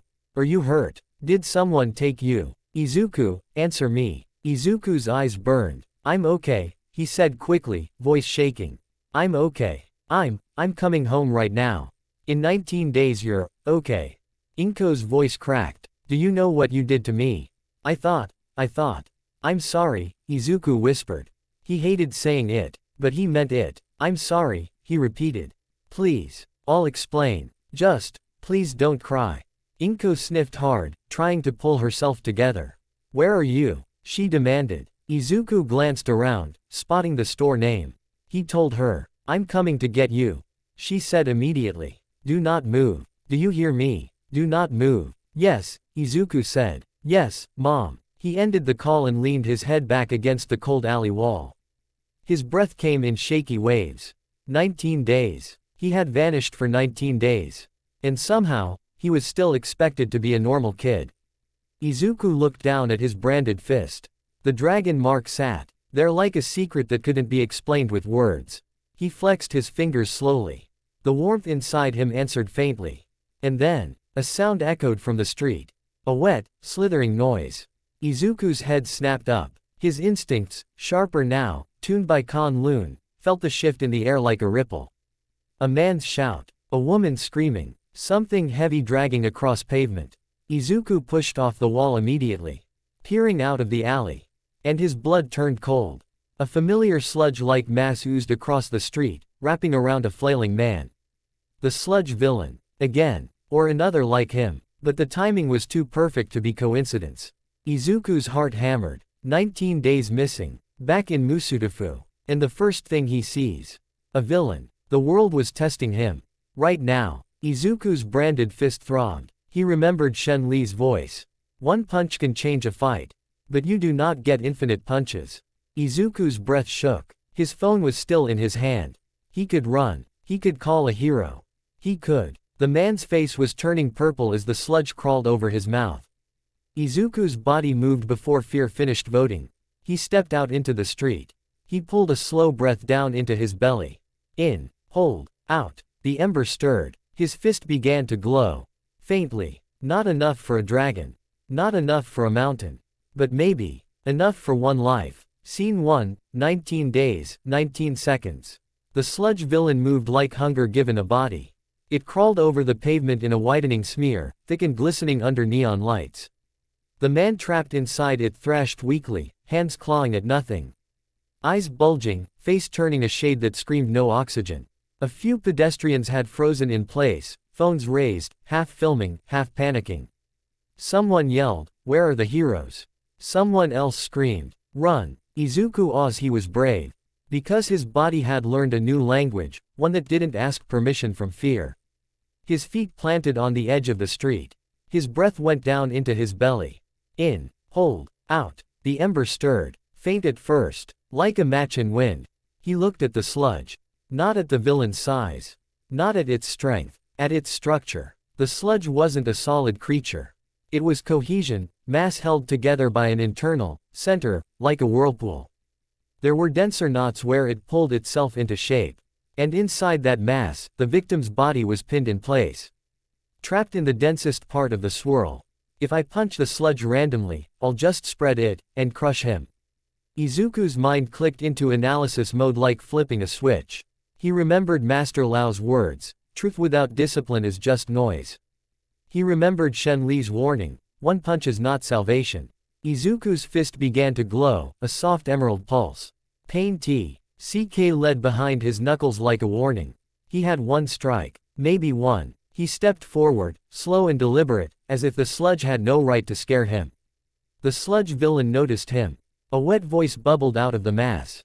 "Well, look at this," it gurgled. A little kid walking in like a hero. The sludge surged. A tendril whipped toward Izuku's face. Izuku didn't flinch, he moved. Footwork. Flow step, barely. Not speed. Not teleportation, just perfect timing and traction. He slid half a step sideways, letting the tendril pass close enough that the air dragged at his hair. People gasped. Izuku ignored them. He watched the sludge's movement as it attacked. Every tendril came from the denser center. Every strike tightened the spiral around the victim. There. The densest knot shifted when it reached. That knot was the heart of the cohesion. Izuku breathed in. Hold. He tightened the valve, iron breath, just enough to stabilize his core. Not too much. If he forced it, his bones would scream and his punch would become reckless. Out. His fist glow sharpened from soft to bright. The sludge villain laughed, seeing the light. Oh, a quirk, it mocked. Cute. The sludge rushed him like a wave. Izuku ran into it. The world narrowed. He was aware of everything. The victim's muffled choking, the way the sludge's center rotated clockwise, the slight gap that opened when the mass overextended to swallow him. He drove his glowing fist forward, not as a wild punch, but as a precision strike. He aimed for the knot. Not the victim. Not the outer mass. The center. His knuckles slammed into the sludge's densest point. The thrum hit. Deep. Ancient. Heavy. For an instant, the sludge's cohesion failed, like someone had snapped the rubber band holding it together. The mass exploded outward in a wet spray, splattering the street in globs. And the victim, freed from the knot, dropped onto the pavement, coughing violently, sucking air like it was the best thing he'd ever tasted. Izuku stumbled. His arms screamed. The glow died instantly. Pain ripped up his forearm like a hot wire. He clenched his teeth, refusing to cry out. Across the street, people cheered too early. Because the sludge wasn't defeated. It was scattered. And scattered sludge was angry sludge. The villain reformed, globs pulling together like magnets. It rose into a taller, uglier shape, eyes forming as dark holes in slime. "You!" It roared, voice bubbling with rage. "You think that did anything?" Izuku's branded fist throbbed. He tried to invite the ember again. Nothing. He tried to breathe deeper. In. Hold. Out. A faint flicker sparked. Pain stabbed through his wrist so sharply his knees buckled. He couldn't strike again. Not like that. Not now. His limit was real. The sludge villain surged toward him. And Izuku realized something terrifying. He'd saved the victim. Now he had to save himself. Scene 2, when you have no second punch. The sludge came like a tidal wave. Izuku forced his breath down anyway, iron breath without glow.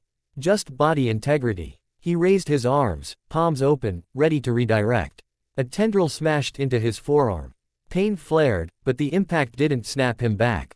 Iron breath held. Barely. The sludge wrapped around his waist. Izuku twisted, trying to break the coil before it tightened.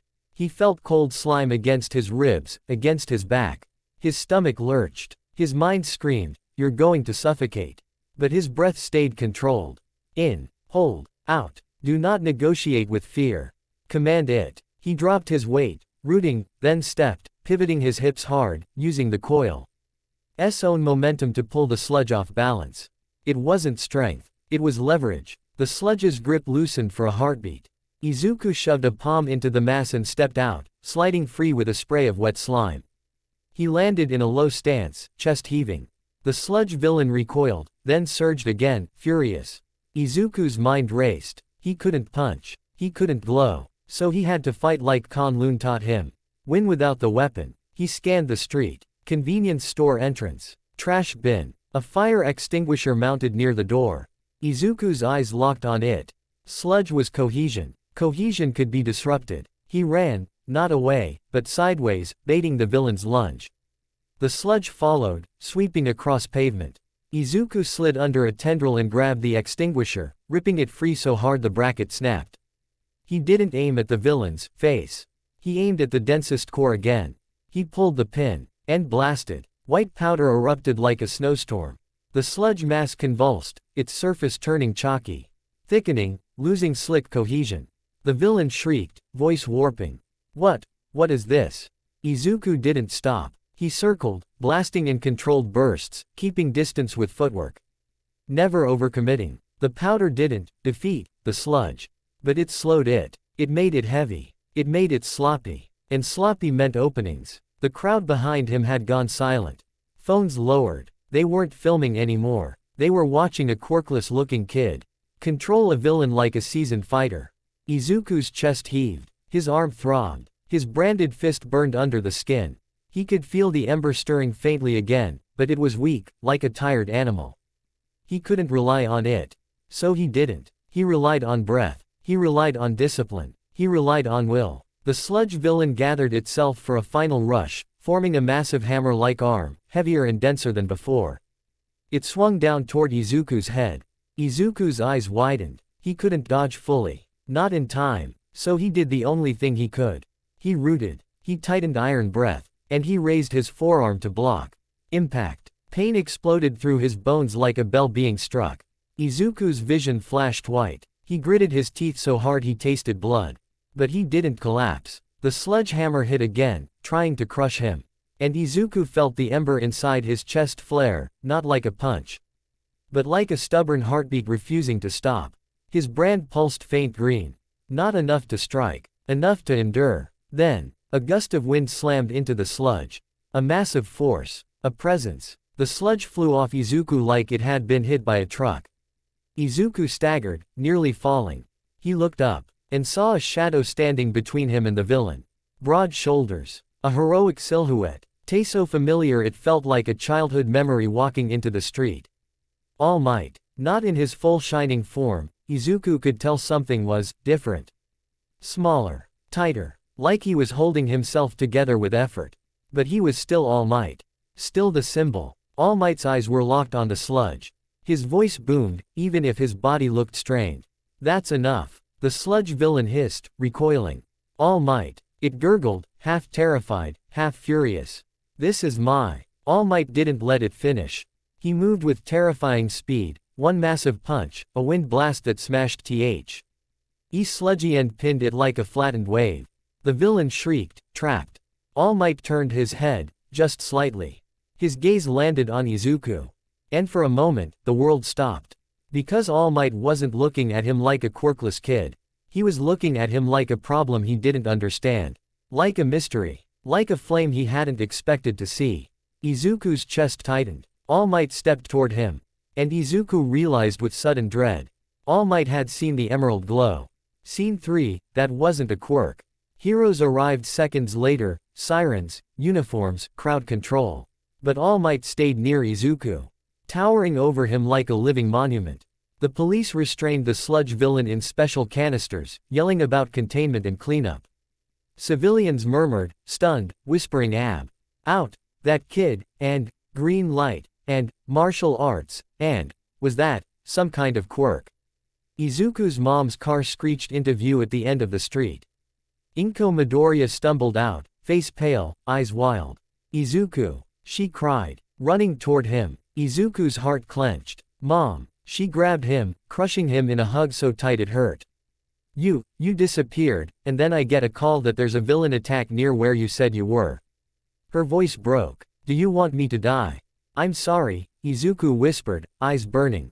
I'm sorry. I'm okay. Inko pulled back and looked him over, his bruised forearm, slime stains, scraped cheek. Then her eyes dropped to his right fist. The dragon brand was partly hidden by grime, but visible enough.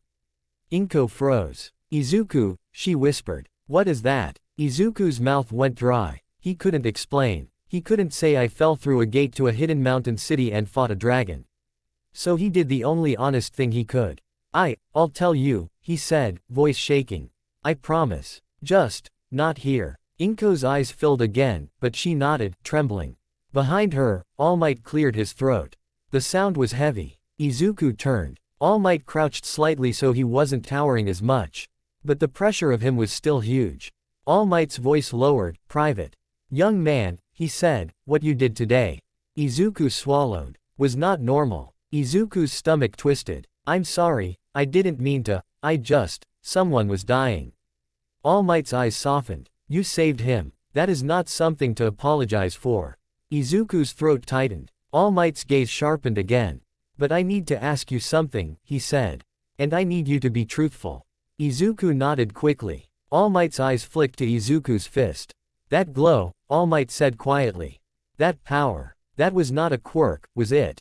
Izuku froze. Inko stiffened beside him. The police and heroes were busy, but the air between them became incredibly still. Izuku's mind raced. If he said yes, he'd be lying. If he said no, he'd sound insane. But Master Lao's rule echoed in his head. You will not lie. Izuku took a slow breath. In. Hold. Out. No, Izuku said, voice trembling. It wasn't a quirk. All Might stared at him. Then, to Izuku's shock, All Might didn't look angry. He looked relieved, like something in him had clicked. All Might's voice went even lower. Then you and I need to talk, he said. Somewhere private. Somewhere safe. Quote. Inko snapped, protective. Who are you two? All Might, Izuku whispered automatically, like saying the name would calm the world. Inko's eyes widened. All Might. All Might gave her a small, weary smile. I apologize for alarming you, he said, voice gentle. But your son is in danger.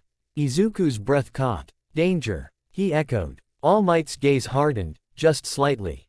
Power that doesn't follow the rules attracts attention, All Might said. Good and bad. He looked at Izuku's brand again. And that, he said softly, doesn't look like something that came from this world. Izuku's branded fist throbbed like it had heard the words. Scene 4, the rooftop without a gift. That night, after Inko cried herself hoarse and made Izuku eat half a meal he barely tasted, All Might asked Izuku to meet him. Not on a battlefield. Not in a training hall. On a rooftop. The same kind of rooftop where dreams went to die. Izuku stood under the cold night sky, wind tugging at his hair. All Might approached, tall, but not impossibly tall. His shoulders looked heavy. He wasn't in full symbol form. He looked human. Izuku's eyes widened. All Might exhaled. I suppose the secrets are piling up tonight, he said. Izuku swallowed. You're injured, All Might said simply. And running out of time. Izuku's chest tightened. He clutched his notebook to his chest like armor. All Might stepped closer, eyes serious. You jumped into danger to save someone, All Might said. With no quirk. With no guarantee. With no reward. Izuku looked down. All Might continued, that is heroic. Izuku's throat closed. He forced himself to speak. I wanted to be a hero my whole life. All Might's gaze softened. And yet, All Might said, you have something I did not expect. He gestured toward Izuku's fist. That power, it reminds me of something I once encountered in my travels, All Might admitted. A kind of energy. A discipline. Izuku's breath caught. All Might looked away briefly, then back. I will not ask you to reveal secrets you are not ready to reveal, he said. But I will ask this, can you control it? Izuku swallowed. A little. Not much. It hurts. I can do one strong strike. Maybe. All Might nodded slowly, absorbing it. Then he said something that made Izuku's world tilt. I am not offering you one for all Might said. Izuku froze. His heart dropped so hard it felt like falling through the gate again. All Might watched him carefully. Izuku's mouth opened, but nothing came out. The pain wasn't just disappointment. It was the loss of a dream he'd been dragging behind him like a chain since childhood. All Might's voice was gentle. Because you don't need it, he said. Izuku blinked, stunned. All Might stepped closer. What you carry, All Might said, is different. And if I put one for all on top of it. All Might's eyes sharpened. It might kill you. Izuku's breath hitched. All Might's gaze softened again.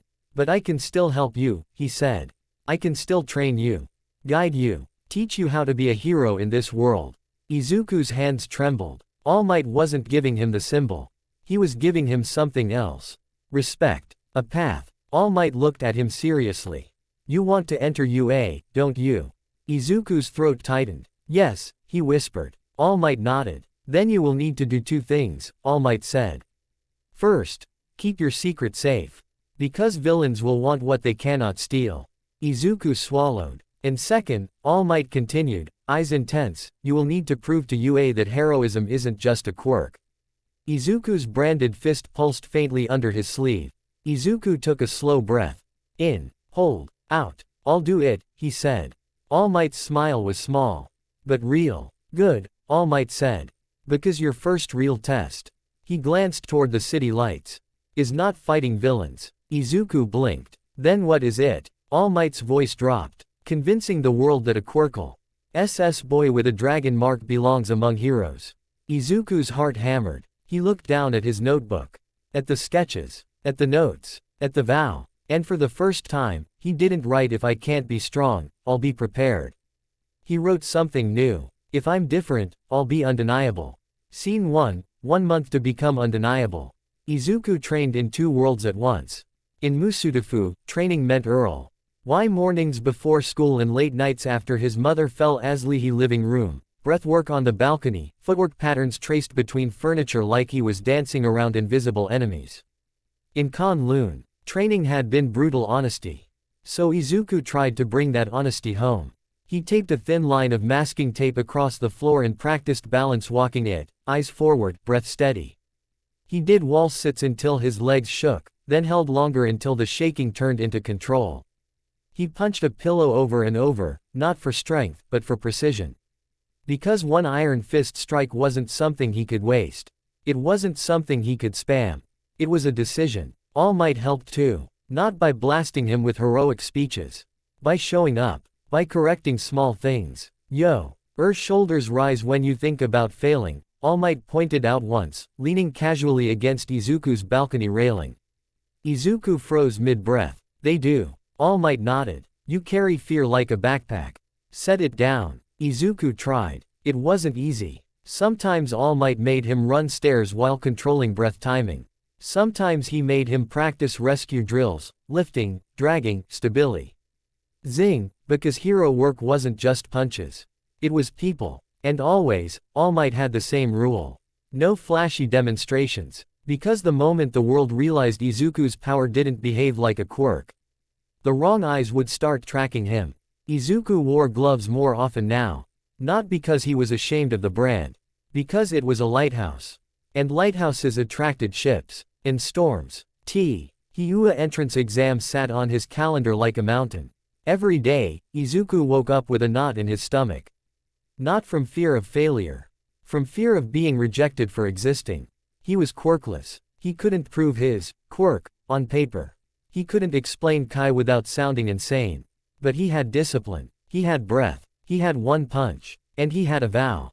The morning of the exam, Inko packed his lunch like she was sending him into war. Her eyes were still a little swollen from all the crying she'd done during his 19 days missing aftermath. She still didn't know the full story.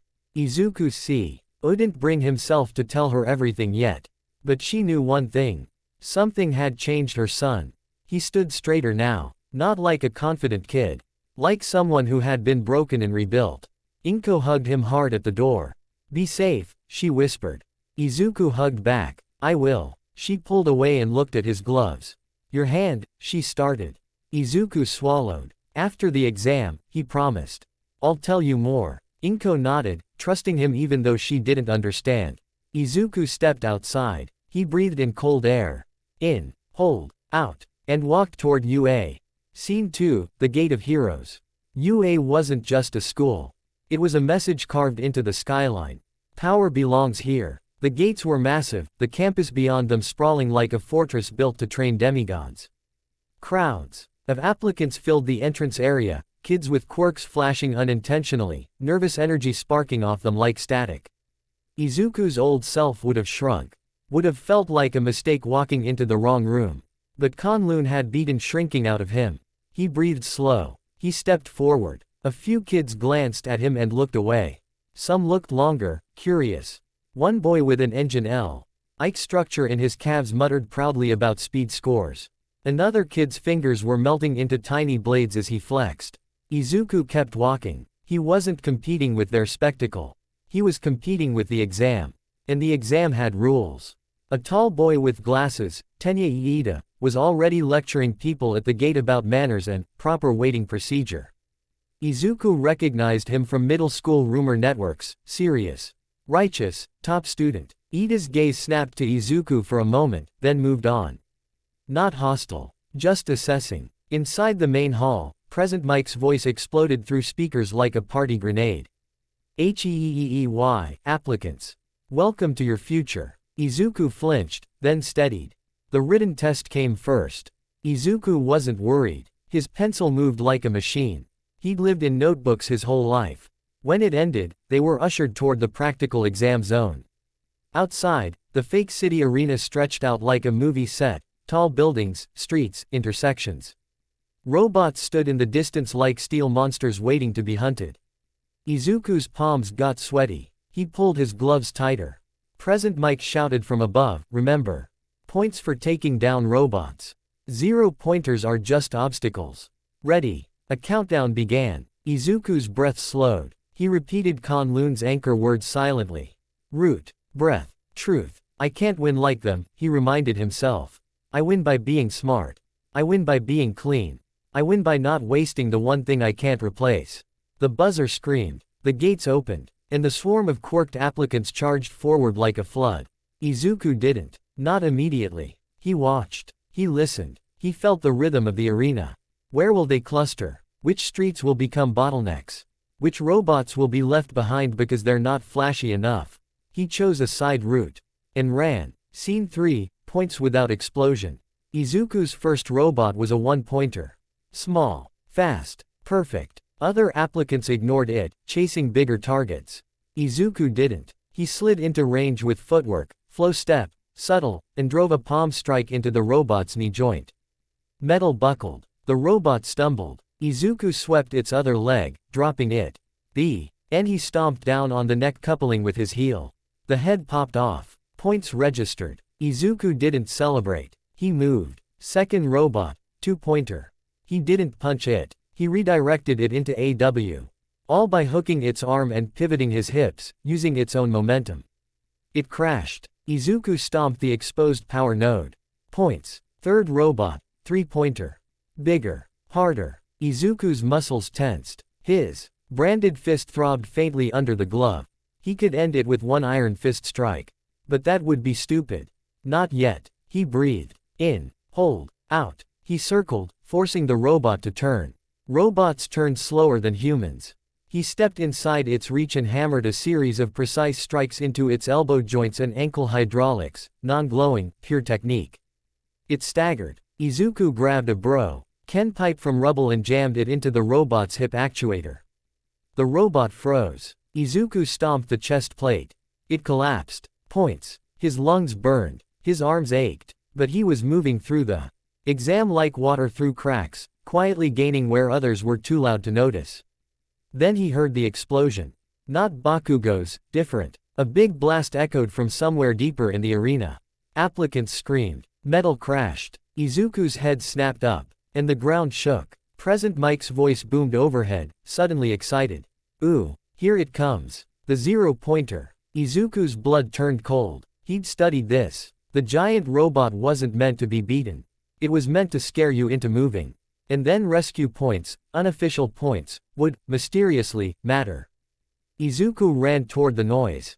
Not because he thought he could punch a giant robot. Because he heard something else. A cry. A human cry. Scene 4, The Falling Girl. Izuku rounded a corner and saw chaos. Applicants were scattering like ants. The zero-pointer stomped down the street, massive, towering, a moving building with arms. Its footsteps cracked pavement. Debris rained from nearby structures.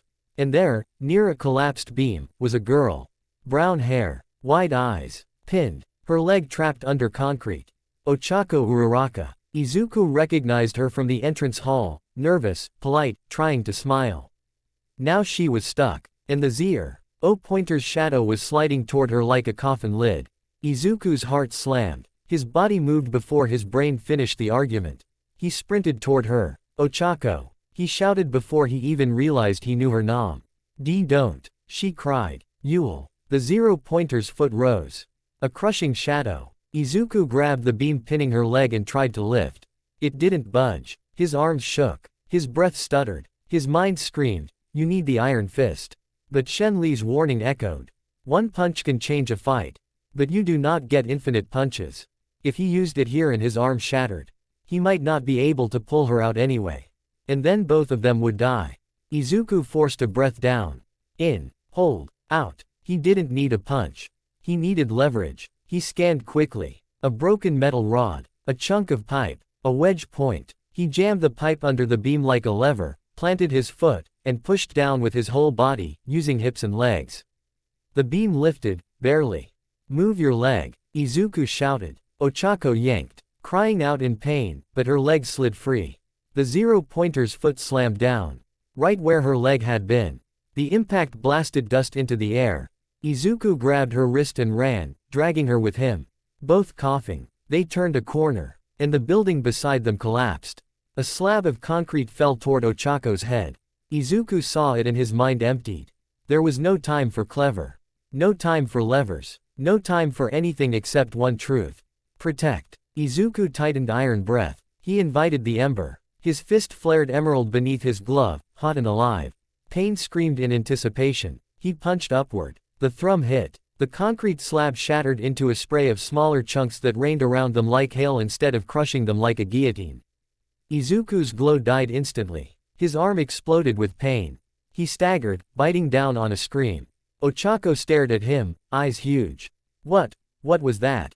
She gasped. Izuku's breath came ragged. He forced it down. In. Hold. Out. Run. He said, voice rough. Just, run. Ochako grabbed his sleeve and pulled him with her, both stumbling away from the zero-pointer's path. They made it to a safer street. Izuku collapsed against a wall, arm trembling violently. Ochako hovered, panicked. Are you okay? She asked. Izuku's face was pale, sweat pouring down his brow. I'm fine, he lied automatically. His body lied too. His arm felt like glass. Ochako's gaze dropped to his glove. A faint green glow pulsed once, then vanished. She swallowed. You saved me, she whispered. Izuku's throat tightened. He looked away. Because being thanked felt like stepping into sunlight after living in cold for years. It was too much. Present Mike's voice boomed again. Time's up. Exam over. Izuku's heart sank. He hadn't gotten enough combat points, had he? He'd used his one strike. He'd saved one person. The gates opened to let them out. Applicants stumbled out, exhausted, excited, disappointed. Izuku walked out slowly, arm cradled against his chest like a secret. Ochako walked beside him, still staring like she couldn't process what she'd seen. At the exit, a tall man with messy black hair and tired eyes stood watching. Aizawa Shota. Eraser head. His gaze locked on Izuku. Not on his bruises. Not on his fatigue. On his gloved fist, Aizawa's eyes narrowed, like he was trying to erase something he couldn't see. Izuku's stomach twisted. Aizawa's voice was flat. "You," he said, pointing slightly. Izuku froze. "Yes, sir." Aizawa's gaze sharpened. "That wasn't a normal quirk activation," he said quietly. Izuku's throat went dry. Ochako glanced between them, nervous. Aizawa continued, voice like a knife. "Either you're hiding something, or you don't belong here." Izuku swallowed, forcing a slow breath. In, hold, out. He met Aizawa's stare. "I'm not here to cheat," Izuku said, voice trembling but honest. "I'm here to become a hero." Aizawa stared at him for a long moment. Then he turned. DOA like Izuku was already a problem he was tired of dealing with. "We'll see," Aizawa muttered. Izuku's heart hammered, because he knew what came next. The acceptance letter. Or rejection. And for the first time in his life, Izuku didn't fear rejection because it would hurt his pride. He feared it because he'd finally found something worth protecting. A path. A vow. And if the world shut the door again, he would have to kick it open with his own hands. Even if they broke. Scene 1, the letter that didn't feel real. Izuku almost didn't open the envelope. Not because he didn't want to know. Because he did. So badly it made his hands shake. The UA crest sat on the front like a stamp of judgment. His name, Midoriya Izuku, looked too official beside it, like someone had written it by mistake. Inko hovered behind him like she was trying not to breathe too loudly. "Open it," she whispered. Izuku swallowed and tore it. A hologram sprang up, All Might's smiling face, bright and loud like the world wasn't heavy. "Young Midoriya," All Might shouted through the projector. "Congratulations." Izuku's heart stopped. Inko gasped and clapped both hands over her mouth, tears instantly spilling. All Might's hologram continued. "You have been accepted into UA High's Hero Course." Izuku's brain went blank. Accepted. Hero Course. Not general studies. Not support. Not, maybe someday. Hero. Inko made a strangled sound and pulled him into a hug so fierce it hurt. "Izuku, oh my baby, she cried, face pressed into his hair. Izuku stood there, arms awkward at first, then tightening around her. His throat burned. He couldn't speak. All Might's hologram kept going, explaining the exam. "And now, about your scores." A screen popped up with numbers. Izuku squinted. "Combat points, not amazing. Not terrible. Rescue points, a lot." All Might winked, hologram style. "That part is important." Izuku's chest tightened. He remembered Ochako's face. He remembered the concrete falling. He remembered choosing. The letter wasn't just acceptance. It was proof that heroism could be measured in more than destruction. All Might's hologram ended with a flourish. "Welcome to UA, young Midoriya." The projection fizzled out. The room went quiet. Inko stepped back, wiping tears with trembling fingers. Then her gaze dropped to Izuku's gloves again. "I'm happy," she said softly. "I'm so happy." Then her voice tightened. "But now, you promised me." Izuku's stomach turned. He'd been avoiding this. He'd been trying to figure out how to explain a dragon in a hidden city without shattering her sanity. Inko looked at him with a mother's kind of fear, the fear that lived under love. "Where did you go for 19 days? She asked. "What happened to your hand?" Izuku swallowed. He took a slow breath. "In, hold, out. I went somewhere," he began. A knock at the door interrupted him. Sharp, urgent. Inko blinked, startled. Who could that be? Izuku's heart jumped into his throat. He hadn't told anyone. He hadn't. The knock came again. Izuku walked to the door and opened it. And froze. All Might stood there. Not hologram All Might. Real All Might. Toshinori Yagi, in his quieter, thinner form. Wearing a hat and coat like a man trying to hide in his own legend. Inko's eyes widened so much Izuku thought they might pop. All Might," she squeaked. All Might bowed politely, looking oddly awkward in a tiny apartment doorway. "I apologize for the intrusion," he said. "But this concerns your son's safety." Inko's face went pale again. Izuku swallowed. All Might stepped inside and lowered his voice. "Midoriya," he said. "Eyes serious, UA is not the danger." Izuku blinked. All Might continued, "What you carry will draw attention. And some of that attention is already moving." Izuku's branded fist throbbed under his glove like it agreed. All Might looked at Inko, voice gentle but firm. "Ma'am," He said, your son is going to tell you the truth. But I would like to be here when he does. Inko stared at Izuku like preemptively. Izuku's throat tightened. He sat down at the table. All Might sat opposite him. Inko sat beside Izuku, hands clenched. Izuku took one more slow breath. Then he began. He didn't explain everything perfectly. He couldn't. But he told her enough. A shrine. A door. A place in the mountains. Training. Breath. A dragon's shadow. A brand. Inko listened, shaking, tears falling silently. When he finished, she whispered, so, you're cursed. Izuku's chest tightened. No, I think it's a vow. All Might nodded slowly, confirming. Inko looked at the brand again, then at Izuku's face. You were gone, she whispered. You were alone. Izuku's throat closed. I wasn't alone the whole time. Inko reached out and cupped his cheek, crying. Don't ever disappear again, she begged. Izuku nodded hard. I won't. All Might's voice cut in, calm and heavy. That may not be entirely your choice, he said. Izuku's stomach dropped. All Might's eyes narrowed. Because there are people in this world, he said, who collect power. Scene 2, Day 1. Welcome to the problem. UA felt different when you entered as a student. The gates still loomed. The campus still looked like a fortress. But now it felt like the walls were closing in around him.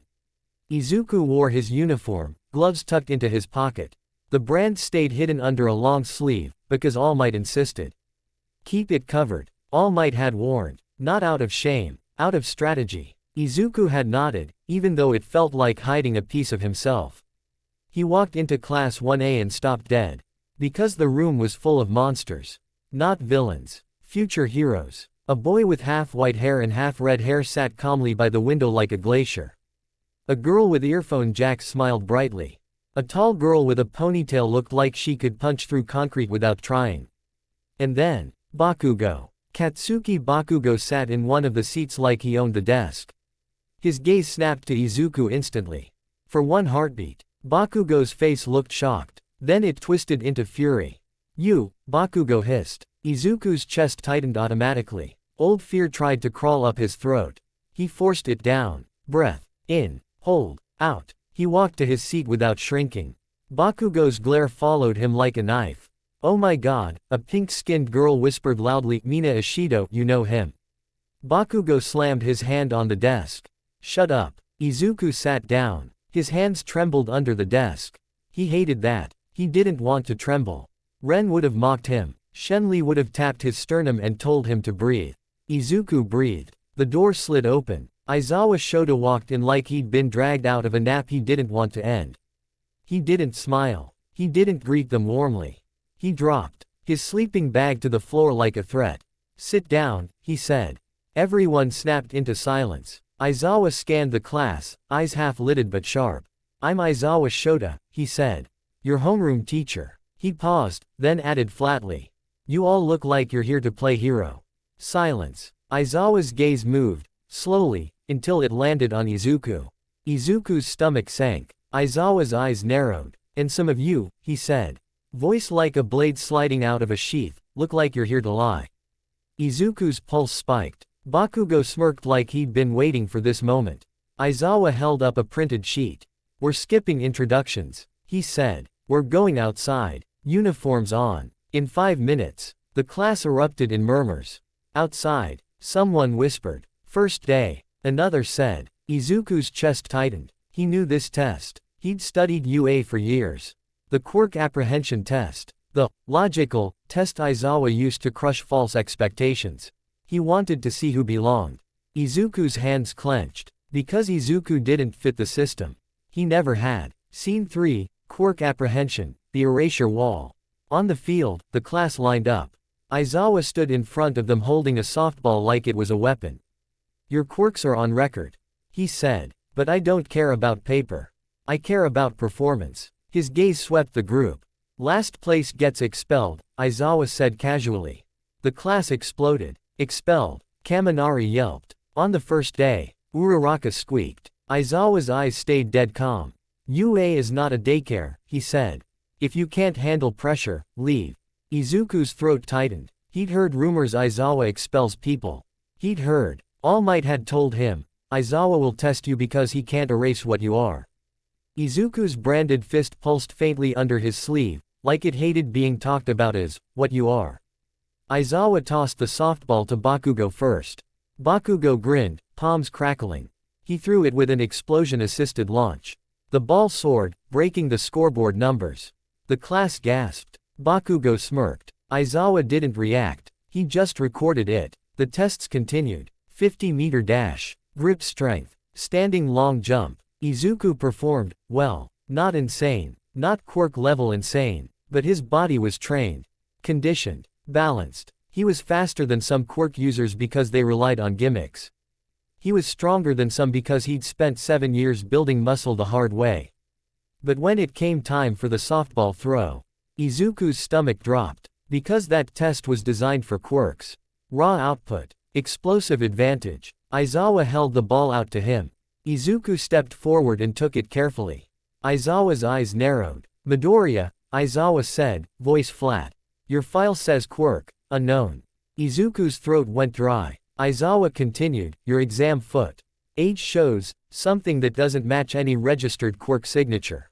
Izuku swallowed. Aizawa's eyes sharpened. Throw, he ordered. Izuku gripped the ball. His arm ached faintly as if it remembered the iron fist punch from the exam. He couldn't use a glowing punch here. He couldn't reveal it. But he also couldn't throw like a normal kid and end up last place. He took a slow breath. In, hold, out. He tightened iron breath, not to glow, not to channel into his fist.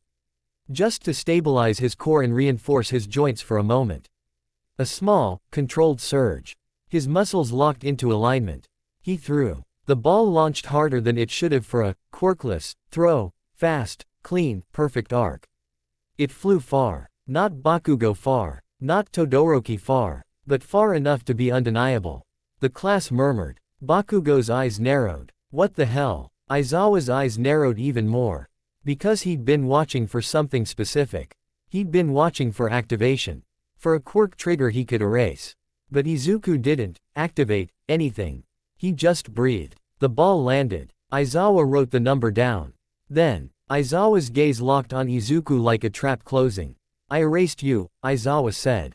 Izuku's blood turned cold. What? He whispered. Aizawa's red scarf fluttered slightly as he stepped closer. My quirk erases quirks, Aizawa said. I looked at you and erased whatever you have. Izuku's stomach dropped. Aizawa continued, voice flat. And you still threw that ball with abnormal performance.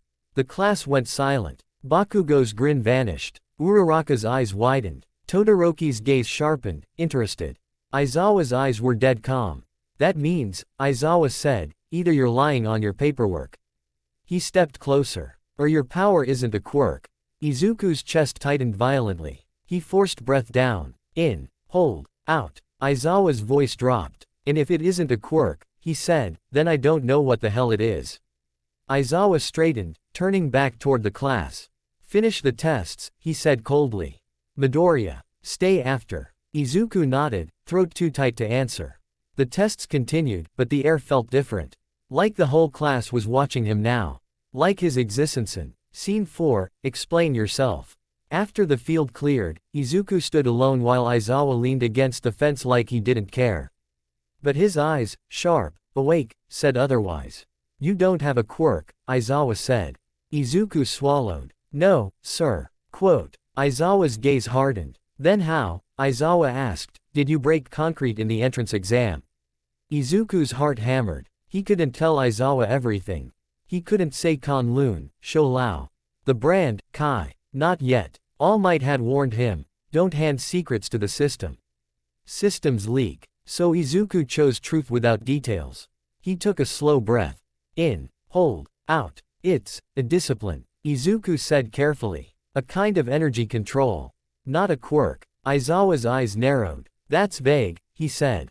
Yes, Izuku admitted. Because I'm scared. Aizawa blinked, slightly surprised by the honesty. Izuku's hands clenched at his sides. I'm scared, Izuku repeated, voice shaking, because if people find out it's not a quirk, they'll treat me like I don't belong.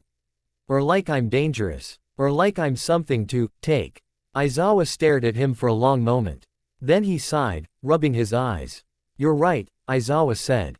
They will. Izuku's chest tightened. Aizawa continued. That's why you're a liability. Izuku flinched. Aizawa's voice stayed flat. Hero work is already chaos, he said. I can't protect a class if one of my students is an unknown variable. Izuku swallowed hard. Fighting panic. I'll control it, Izuku said quickly. I have limits. I can't even use it much. It hurts. I'm training. Aizawa's eyes narrowed. You're asking me to trust you with something I can't erase, he said. Izuku's throat closed. Aizawa turned away, staring out at the empty field. For a long moment, he didn't speak. Then he said something that made Izuku's stomach drop. If I were purely logical, Aizawa said, I'd expel you right now. Izuku went cold. Aizawa glanced over his shoulder. But, Aizawa added, voice slightly quieter, I've seen you move. Izuku blinked. Aizawa continued, you don't fight like someone who wants attention. You fight like someone who wants people to live. Izuku's eyes stung. Aizawa turned fully toward him. So here's the deal, Aizawa said. You will not use that power recklessly. You will not showboat. You will not hide injuries. Izuku nodded rapidly. And, Aizawa added, eyes sharp, you will meet with Recovery Girl for evaluation. If this discipline is harming your body, it becomes my problem. Izuku swallowed. Yes, sir. Aizawa's gaze narrowed one last time. If you lie to me, he said, I will expel you. Izuku bowed deeply. I won't, he promised. Aizawa watched him for another beat. Then he said, go. Izuku turned to leave, and almost collided with Bakugo, who had been lurking nearby like a grenade waiting to go off. Bakugo's eyes were burning. What the hell are you? Bakugo hissed. Izuku froze. Old fear tried to rise. He crushed it with breath. In, hold, out. I'm your classmate, Izuku said quietly. Bakugo's lips curled. Bull. Bakugo snapped, stepping closer. You were nothing. You were quirkless. And now you're, what? Some secret martial arts freak. Izuku's hands trembled. Not from fear. From restraint. Because the ember inside him hated being cornered. Izuku's voice came out soft, steady. I'm still me, he said. Bakugo's eyes narrowed. Then prove it. Izuku blinked. What? Bakugo leaned in. Voice vicious. Fight me, Bakugo growled. No teachers. No rules. Just you and me. Izuku's heart hammered. He could feel the brand under his sleeve like a warning sign. One punch. One. And it would cost him. Izuku took a slow breath. In. Hold. Out. No, Izuku said. Bakugo froze like he hadn't expected refusal. Izuku met his eyes. I'm not here to satisfy your ego, Izuku said quietly. I'm here to be a hero. Bakugo's face twisted with rage. You think you can talk down to me? Bakugo snarled. Izuku didn't move. He didn't flinch. He just breathed. And walked past him. Bakugo's voice chased him down the hall like fire. This isn't over, Deku. Izuku's branded fist throbbed faintly under his sleeve. And for the first time, Izuku believed Bakugo. Because this wasn't just rivalry anymore. It was a collision between two worldviews. Bakugo believed power made you real. Izuku had learned something else. Will does. Scene 1, Disaster Training, Real Disaster. The U.S.J. facility looked like a theme park built for nightmares. Fake city blocks. Flood zones. Landslide areas. A massive indoor dome meant to simulate every worst-case scenario a hero might face. Izuku stood near the entrance with Class 1A. Trying not to stare like a tourist. This is real hero training, he thought, chest tight. Aizawa stood at the front, scarf loose, eyes half-lidded as always, yet somehow more alert than any of them. Today is rescue training, Aizawa said. Not a brawl. Not a flexing contest. A few students shifted awkwardly as if that instruction hurt personally. 13, the space hero, greeted them with a bright voice, explaining how their black hole quirk could erase anything, and how rescue work required discipline.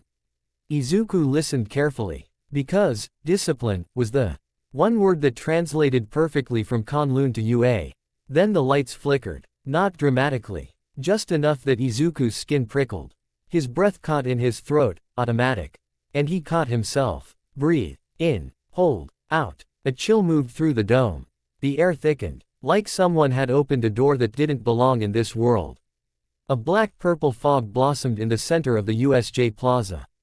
It swirled into a circular gate. Izuku's blood turned cold, because he recognized the shape immediately. Not the same as Kunlun's breath gate, but close enough to make his chest tighten. Aizawa's head snapped up. 13's voice died mid-sentence. Students froze. And then people stepped out of the fog. Dozens of them. Villains. A pale, scratchy-voiced man with a hand covering his face. He walked forward like he owned the air itself. Shigaraki Tamura. Behind him, a tall figure made of mist, Kurogiri, stood quietly, composed like an executioner in a suit.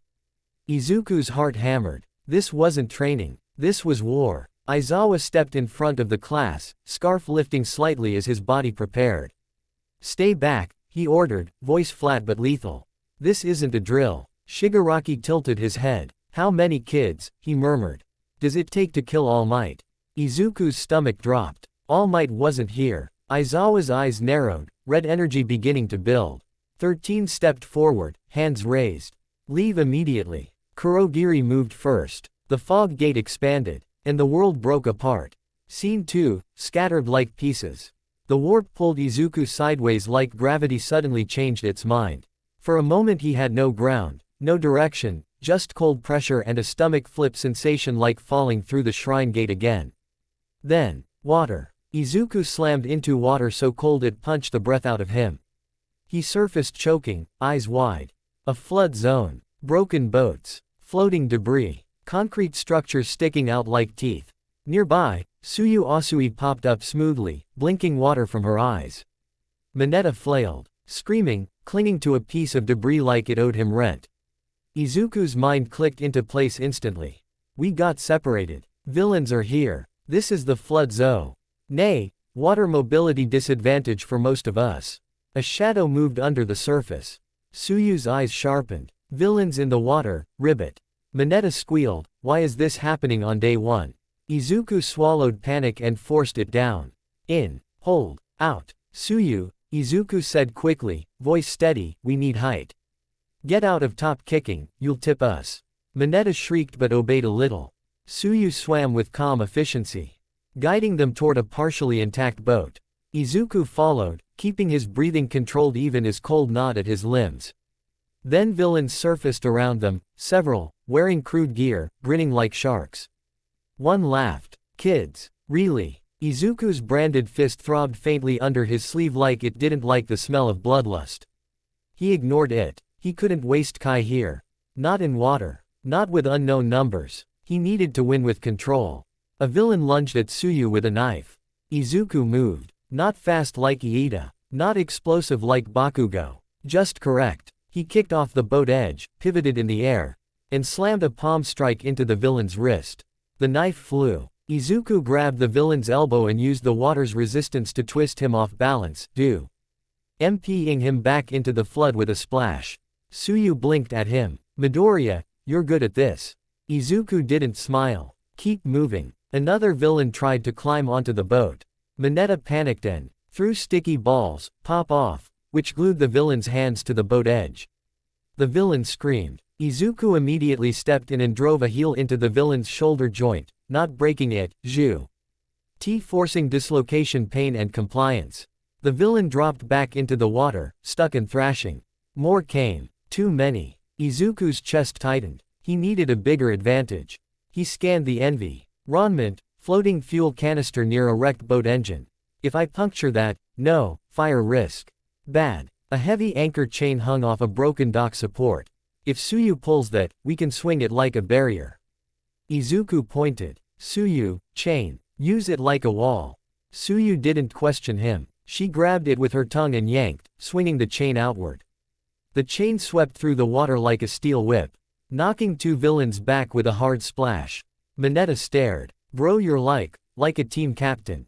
Izuku barely heard him, because his breath caught again. Not from fear, from a shift in the air. Kurogiri's fog. A small warp gate opened above the flood zone, and more villains started dropping in. Izuku's stomach dropped. We can't outlast this. He felt the ember stir, faint but present. Add enough for a tiny channel, maybe not a full iron fist punch, but a pulse. He whispered to himself, invite it. Don't force it. In, hold, out. He tightened the valve just enough. A faint emerald glow. W flickered beneath his glove, hidden by sleeve shadow and water spray. He slapped his palm onto the water surface near the boat, not a punch, a chi pulse. The thrum was soft, controlled. The water surged outward in a sudden ring like a shockwave, knocking nearby villains off balance, buying a single breath of space. Suyu's eyes widened. Mineta yelped. What was that? Izuku grimaced, pain sparking up his wrist. Don't ask, he gasped. Move, now. Suyu grabbed Mineta and Izuku, launching them toward a higher platform with a powerful frog leap. They landed on a concrete ledge, coughing, dripping, alive. Izuku's arm throbbed hard. He'd used Kai once, and he could feel the limit pressing close. Across the flood zone, villains regrouped. But now Izuku had a vantage point. Now he could see the center plaza. And what he saw made his blood run cold. Scene 3, Aizawa bleeds, and Izuku moves. Aizawa was fighting alone. Not alone with students. Alone like a man standing between a tidal wave and a fragile wall. His scarf snapped and wrapped villains, slamming them into the ground. His eyes glowed red as he erased quirks, turning dangerous people into ordinary brawlers. He was terrifying. But the villains weren't random thugs. They were coordinated. One threw knives. Another rushed from behind. Another tried to blind him. And Aizawa, despite being brilliant, was still one person. Izuku saw a blade catch Aizawa's side. Aizawa twisted, but blood sprayed. Izuku's stomach dropped. Suyu's voice went tight. Aizawa-sensei. Mineta whimpered. We're gonna die. Izuku's mind went calm in a way that scared him. Not numb. Focused. Aizawa was the anchor. If Aizawa went down, the class became prey. Izuku stood up. Suyu grabbed his sleeve. Midoriya, where are you going? Izuku looked back at her, voice steady. To the center. Suyu's eyes widened. That's suicide, ribbit. Izuku took a slow breath. In, hold, out. I only need one opening, he said.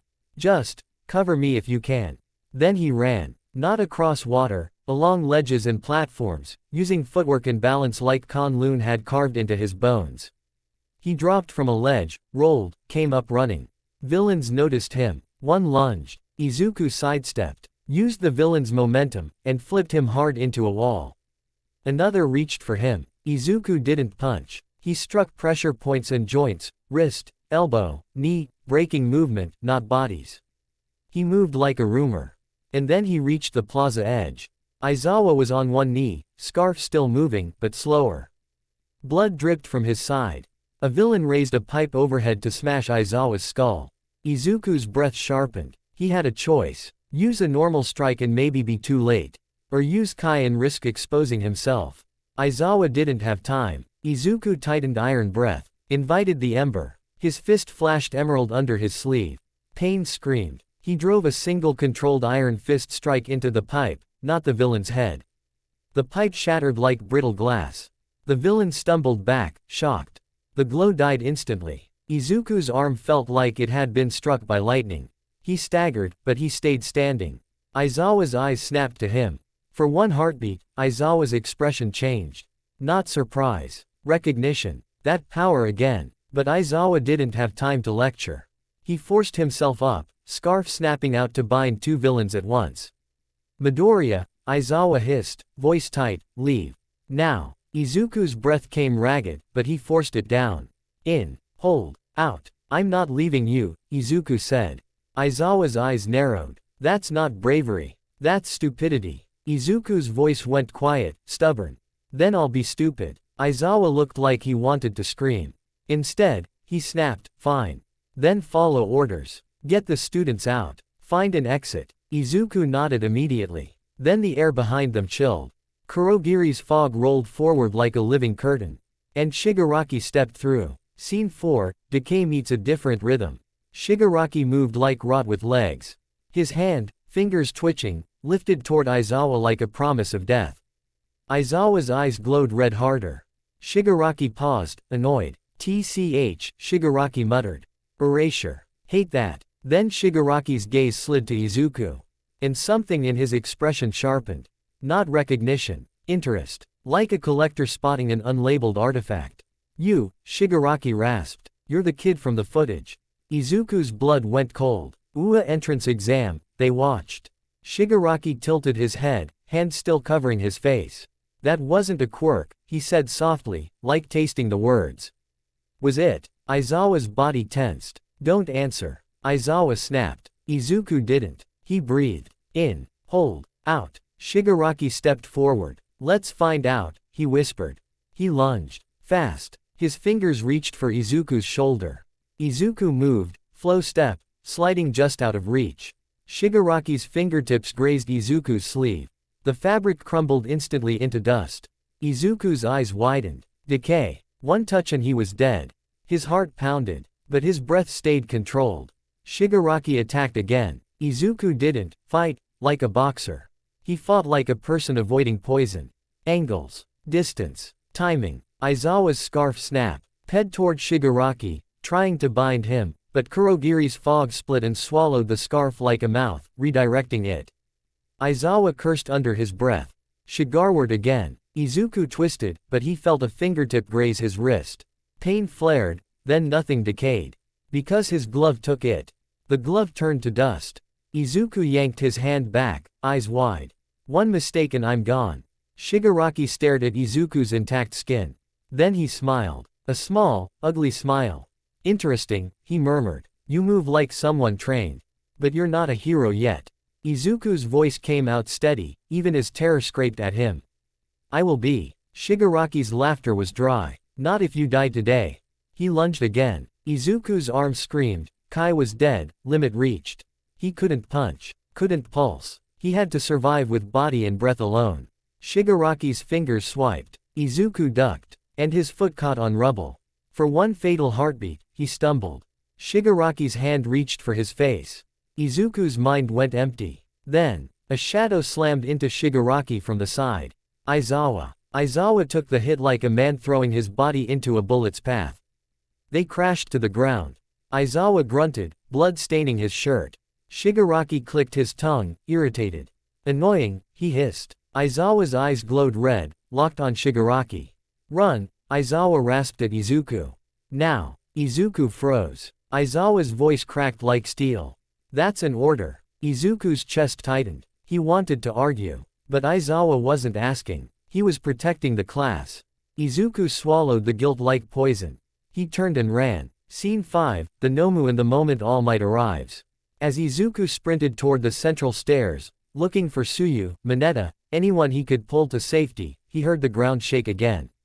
Not from robots. From something heavier. He looked back once, and saw it. The Nomu. A hulking monster stitched together like someone tried to build strength out of spare parts.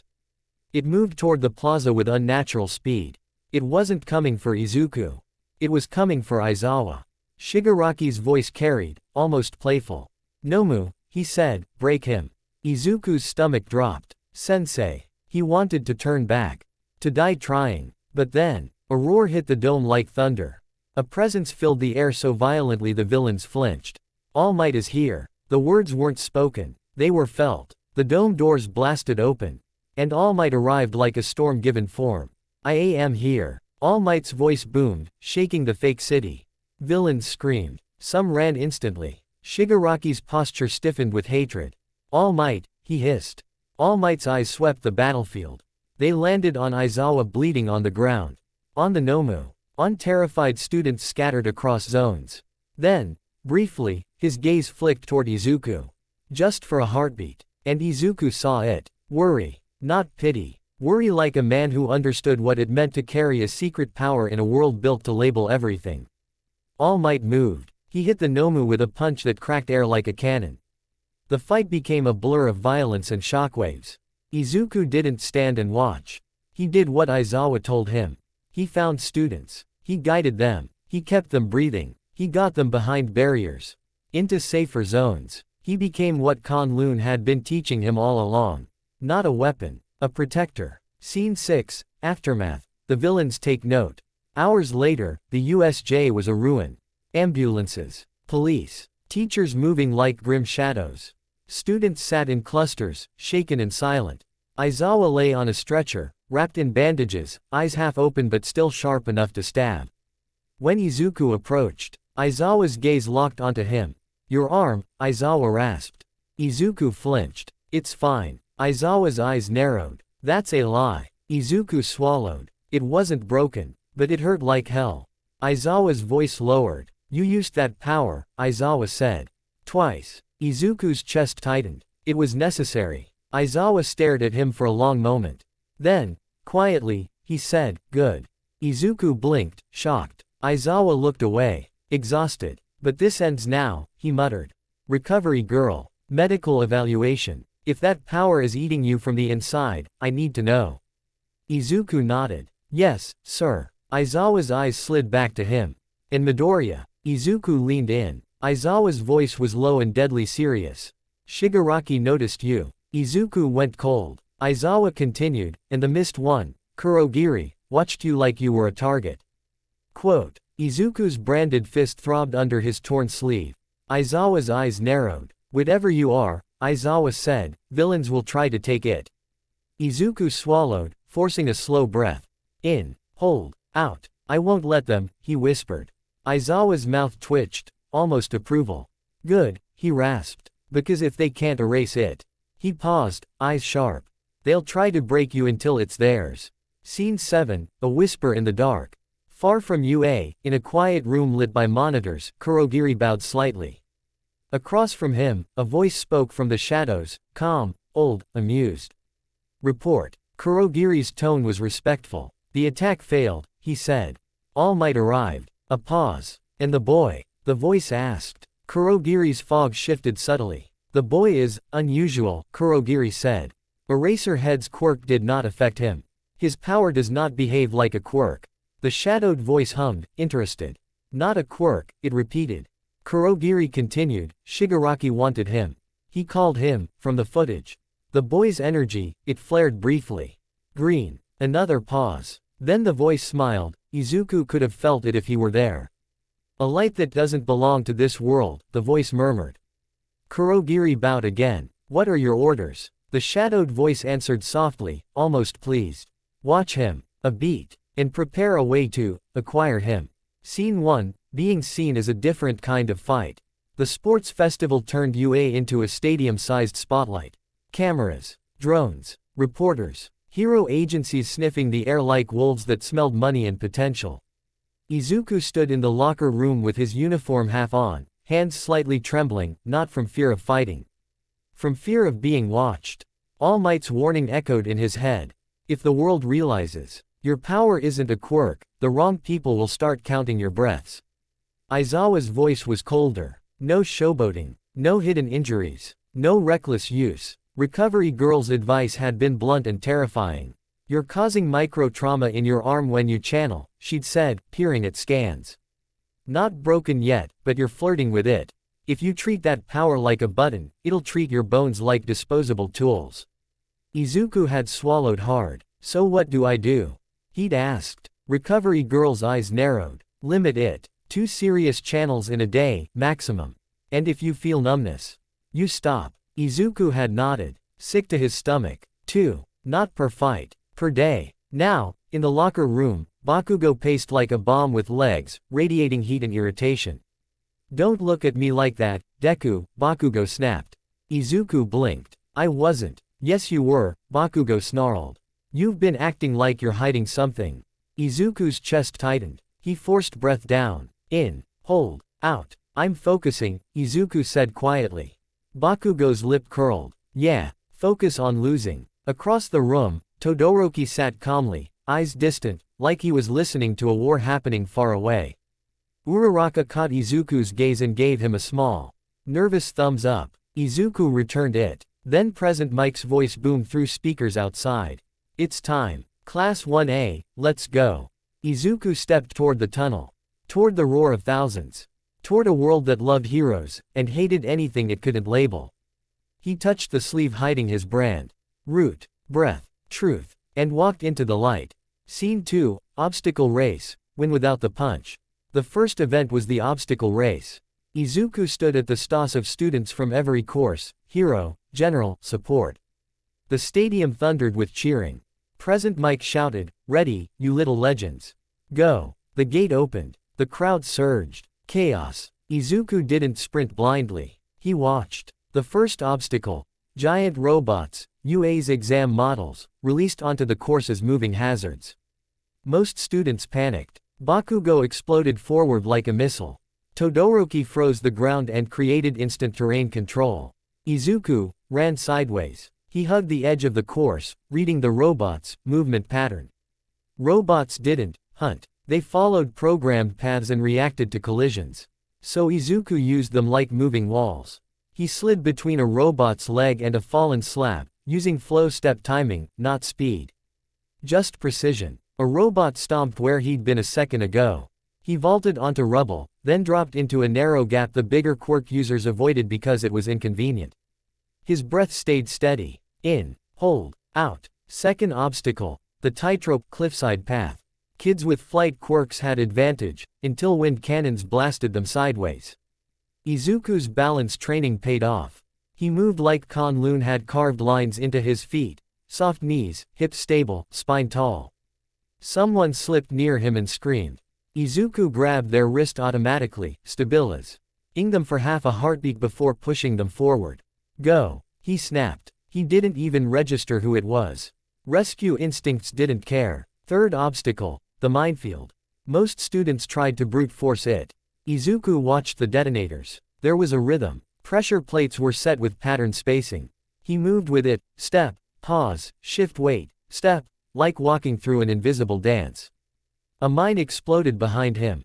He didn't flinch. The roar of the crowd grew louder. He reached the finish line, not first, but near the top. Bakugo finished blazing. Todoroki finished controlled. Izuku came in right behind the monsters. And the scoreboard flashed his name high enough that the crowd started murmuring. Midoriya. Who's that? Izuku's stomach tightened. Being noticed wasn't victory. It was risk. Scene 3, Cavalry Battle. The world tries to steal you. The cavalry battle was where the festival turned predatory. Everyone wanted the top headbands. Because the top placements were worth massive points. Which meant they were worth hunting. Izuku stood on the field as teams formed. Uraraka came to him quickly. Midoriya, team up. Iida joined, serious as ever. Strategically, it's wise. Tokiyami stood nearby too, dark shadow looming like a proud beast. Izuku's team became a strange balance. Mobility Iida, weight control, Uraraka, defense, offense, zone control, Tokiyami, and Izuku's tactical brain as the glue. As soon as the match began, it became a swarm. Teams launched at them like sharks at blood. They're going for Midoriya. Present Mike shouted. He's high value. Izuku's heart hammered. Of course they are. He hated how the world turned people into numbers so easily. A team rushed with a grabbing quirk. Izuku stepped forward and tapped the lead attacker's elbow line. Ju. Saint enough to break grip formation, then pivoted and used their forward momentum to sling them into Tokiyami's dark shadow sweep. Uraraka floated debris into a moving barrier. Iida ran interference like a disciplined train. They held, but the pressure increased. A student with a net quirk launched a wide capture. Izuku's breath tightened. He couldn't channel a pulse here, not with so many eyes. Not with Aizawa watching, so he fought clean. Footwork, angles. He became a wall made of timing. At the last seconds of the match, a last desperate team dove for their headband. Izuku saw the angle too late. Tokiyami blocked one attacker. Iida intercepted another. But the third slipped through, fingers inches from the headband. Izuku moved without thinking. He twisted, hooked the attacker's wrist, and rolled, using the attacker's own pull as leverage. The attacker flew past, crashing to the ground. The buzzer sounded. Their team still had the points. The stadium erupted, and Izuku's name climbed higher. Which meant more cameras, more questions, more attention, from hero agencies, and from shadows that weren't cheering. Scene 4, Hitoshi Shinso, when breath beats mind control. Izuku's first one-on-one match was against someone the crowd didn't expect to be dangerous. Hitoshi Shinso. Purple hair, calm eyes, a quirk that made people underestimate him until it was too late. Brainwashing, Present Mike explained, voice hyped. If you respond to him, you're his puppet. The crowd murmured. Izuku stepped into the ring and felt his palms go cold. This was a different kind of threat. Not a punch, not a blade, a hijack. Shinso stared at him, expression flat. So you're the mystery kid. Izuku didn't respond. Shinso's eyebrow lifted. Can't talk. Izuku stayed quiet. Shinso sighed. You're really going to do it the boring way. Izuku forced breath down. In. Hold. Out. He remembered the heart mirror path, how it offered him comfort in exchange for surrender. Brainwashing was just another version of that. A lie dressed as relief. Shinso stepped forward. You're scared. Izuku's throat tightened. Shinso's voice sharpened slightly. You think you don't belong here. Izuku's chest burned. Shinso tilted his head. So why are you still pretending? The words hit a weak point inside Izuku, because Shinso wasn't wrong about the feeling. And that was the trap. Izuku's lips parted. Don't answer. Shinso smiled faintly, sensing it. Go on. Say something. Izuku clenched his jaw. He let the urge to speak pass through him like wind. In. Hold. Out. Shinso's smile faded. TCH. He lunged instead, swinging a capture scarf, an imitation of Aizawa's style. Izuku's eyes widened. Shinso wasn't just mind games, he'd trained. The scarf snapped toward Izuku's throat. Izuku moved, flow step timing, and let the scarf brush his shoulder instead. He caught the fabric with one hand and pulled, using the tension to drag Shinso off balance. Shinso stumbled. Izuku didn't punch. He swept Shinso's leg and pinned him with controlled pressure at the shoulder and hip. Shinso strained, grimacing. You fight like a pro. Izuku didn't answer. He tightened his grip slightly, just enough to keep Shinso from speaking into his ear. The referee shouted, "Ring out." Izuku shoved Shinso toward the boundary line, not cruel, just decisive. Shinso crossed the edge. Match over. The stadium exploded into applause. Shinso sat up slowly, staring at Izuku with a strange, sharp respect. You didn't answer once, he muttered. Izuku bowed slightly. I couldn't afford to. Shinso's eyes narrowed. Whatever you are, it's not just talent. It's discipline. Izuku's throat tightened. He walked off the arena floor, breath shaky but controlled. One match down. No Kai used. No secret exposed. He'd won the invisible fight. Scene. E5, Todoroki, the ice that forces the dragon to blink. The bracket tightened. And fate, because it loved drama, dragged Izuku toward Todoroki. When their match was announced, the stadium roared. 2. Mystery, narratives colliding. The famous half and half air. And the quiet boy who kept winning without obvious quirk fireworks. Todoroki stepped onto the field, expression calm. Izuku stepped opposite him, heart hammering. Todoroki spoke first, voice low. You're not using a quirk. Izuku didn't answer directly. I'm using what I have. Todoroki's eyes sharpened slightly. That energy, it's like something moving inside you. Izuku's branded fist pulsed faintly under his sleeve, like it didn't like being perceived. The horn blared. Todoroki moved first. Ice exploded across the arena like a glacier being born. The crowd screamed. Izuku's eyes widened. He sprinted sideways, trying to outrun the expanding wall. Too late. Ice rose in front of the entire field. Izuku tightened iron breath, not to glow. Not to strike, just to survive the shock. The ice hit him like a truck. Cold punched through his uniform. Izuku slammed into the ground, sliding, ribs aching. The crowd gasped, thinking he was done. Izuku's breath stuttered, then steadied. In. Hold. Out. He pushed up. Todoroki's eyes widened slightly. You're still moving, Todoroki murmured. Izuku didn't answer. He ran along the ice ridge like a narrow path. Using balance and timing, Todoroki shifted, ice spears erupted. Izuku ducked and rolled, the spears slicing air where his skull had been. He was burning through stamina fast. Cold wasn't just pain, it was stiffness. Slower joints. Izuku needed to end this smartly.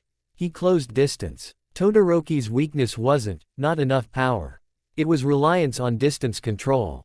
If Izuku could force him into close-range footwork, Todoroki would have to choose. Keep freezing and risk freezing himself. Or use the fire he hated. Izuku got inside Todoroki's ice line. He struck, not punches, clean taps to shoulders, wrists, hips, breaking stance, forcing reposition. Todoroki reacted with more ice. Izuku's foot slipped. He almost fell, and the ember inside him surged instinctively.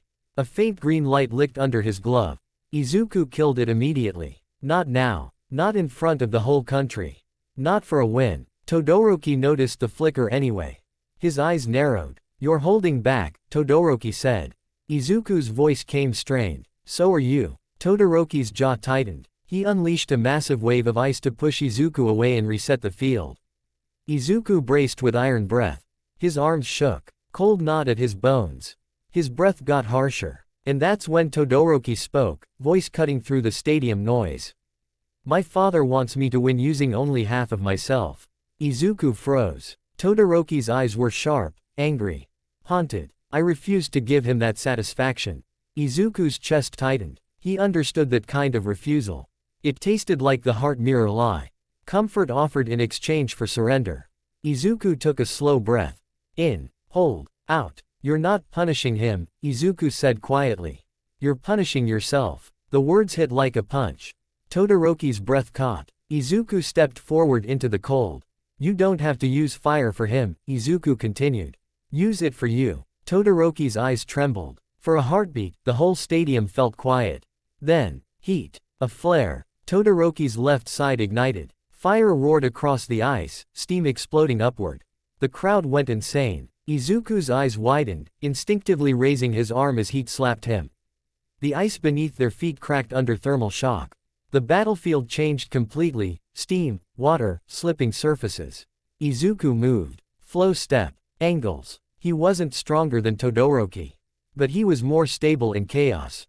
He closed distance while Todoroki adjusted to his own fire's reality. Izuku fainted high, then swept low. Todoroki stumbled. Izuku drove a palm into Todoroki's chest, not with kai, just timing and body weight. Todoroki slid backward on melting ice.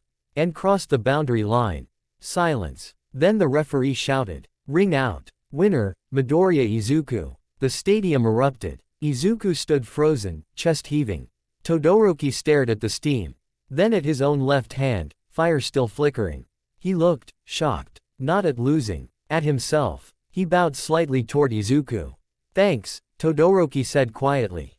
Izuku's throat tightened. Anytime. He walked off the field. His arm throbbed. His whole body was shaking. He hadn't used the iron fist punch. Not once. But he could feel the ember burning hot anyway.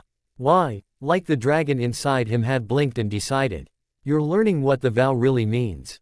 Scene 6, Bakugo, stop hiding. After the match, Bakugo cornered him near the hallway like a storm with a face. Bakugo's eyes were wild. "You beat Todoroki," Bakugo hissed, without showing anything. Izuku's chest tightened. Breath. In. Hold. Out. Bakugo stepped closer. "What are you saving it for, huh? Some grand moment. Some pathetic dramatic reveal." Izuku's hands trembled, not fear, restraint. "Bakugo," Izuku said quietly, "this isn't about you." Bakugo's face twisted. "Everything is about strength." Izuku met his eyes. "No," Izuku said. "Heroism isn't." Bakugo looked like he wanted to explode. "Finals," Bakugo growled. "If you make it there, you show it." Izuku's voice stayed calm. "No." Bakugo's jaw clenched hard. "Then I'll rip it out of you." Izuku didn't flinch. He just breathed. And walked past him. Because a real hero didn't take bait. Even when the bait had your childhood attached to it. Scene 7, the stadium's shadow. That night, the broadcast replayed highlights. Izuku's movement. Izuku's calm. Izuku's wins. And, most dangerously, frame-by-frame slow motion of that tiny green flicker Todoroki had seen. In a quiet room far away, someone watched the footage like it was a treasure map. A calm voice spoke from the darkness. Not a quirk. A pause. Not erasable. Another pause. And the boy doesn't even know what he's carrying. A soft, pleased chuckle. Good. The screen froze on Izuku's glove. On the faint pulse beneath the fabric. The voice whispered, "Let him grow." Scene 1, finals feel like a funeral for secrets. The stadium was louder than it had any right to be. 50,000 voices piled on top of each other until it wasn't cheering anymore, it was pressure. Like the air itself had become a fist squeezing the world. Izuku stood in the tunnel leading to the arena, hands clenched at his sides. Not trembling. Ready. Aizawa's warning replayed in his head. Esports festival is where the world picks its favorites. All Might's warning sat beneath it like steel. And where the wrong people pick targets. Izuku touched his sleeve, where the dragon brand lived like a heartbeat under skin. 2 serious channels per day, Recovery Girl had said. He hadn't used a full Iron Fist strike even once today. He'd saved his limit, not because he wanted to show off. Because he knew Bakugo. Bakugo wasn't like the others. Bakugo would push until either Izuku broke, or Izuku revealed something. Bakugo stepped into the tunnel from the opposite side like an approaching detonation. His eyes were burning, sweat on his brow, shoulders rolled loose, palms occasionally sparking with impatience. He stared at Izuku like Izuku owed him an explanation. "You made it," Bakugo said, voice low.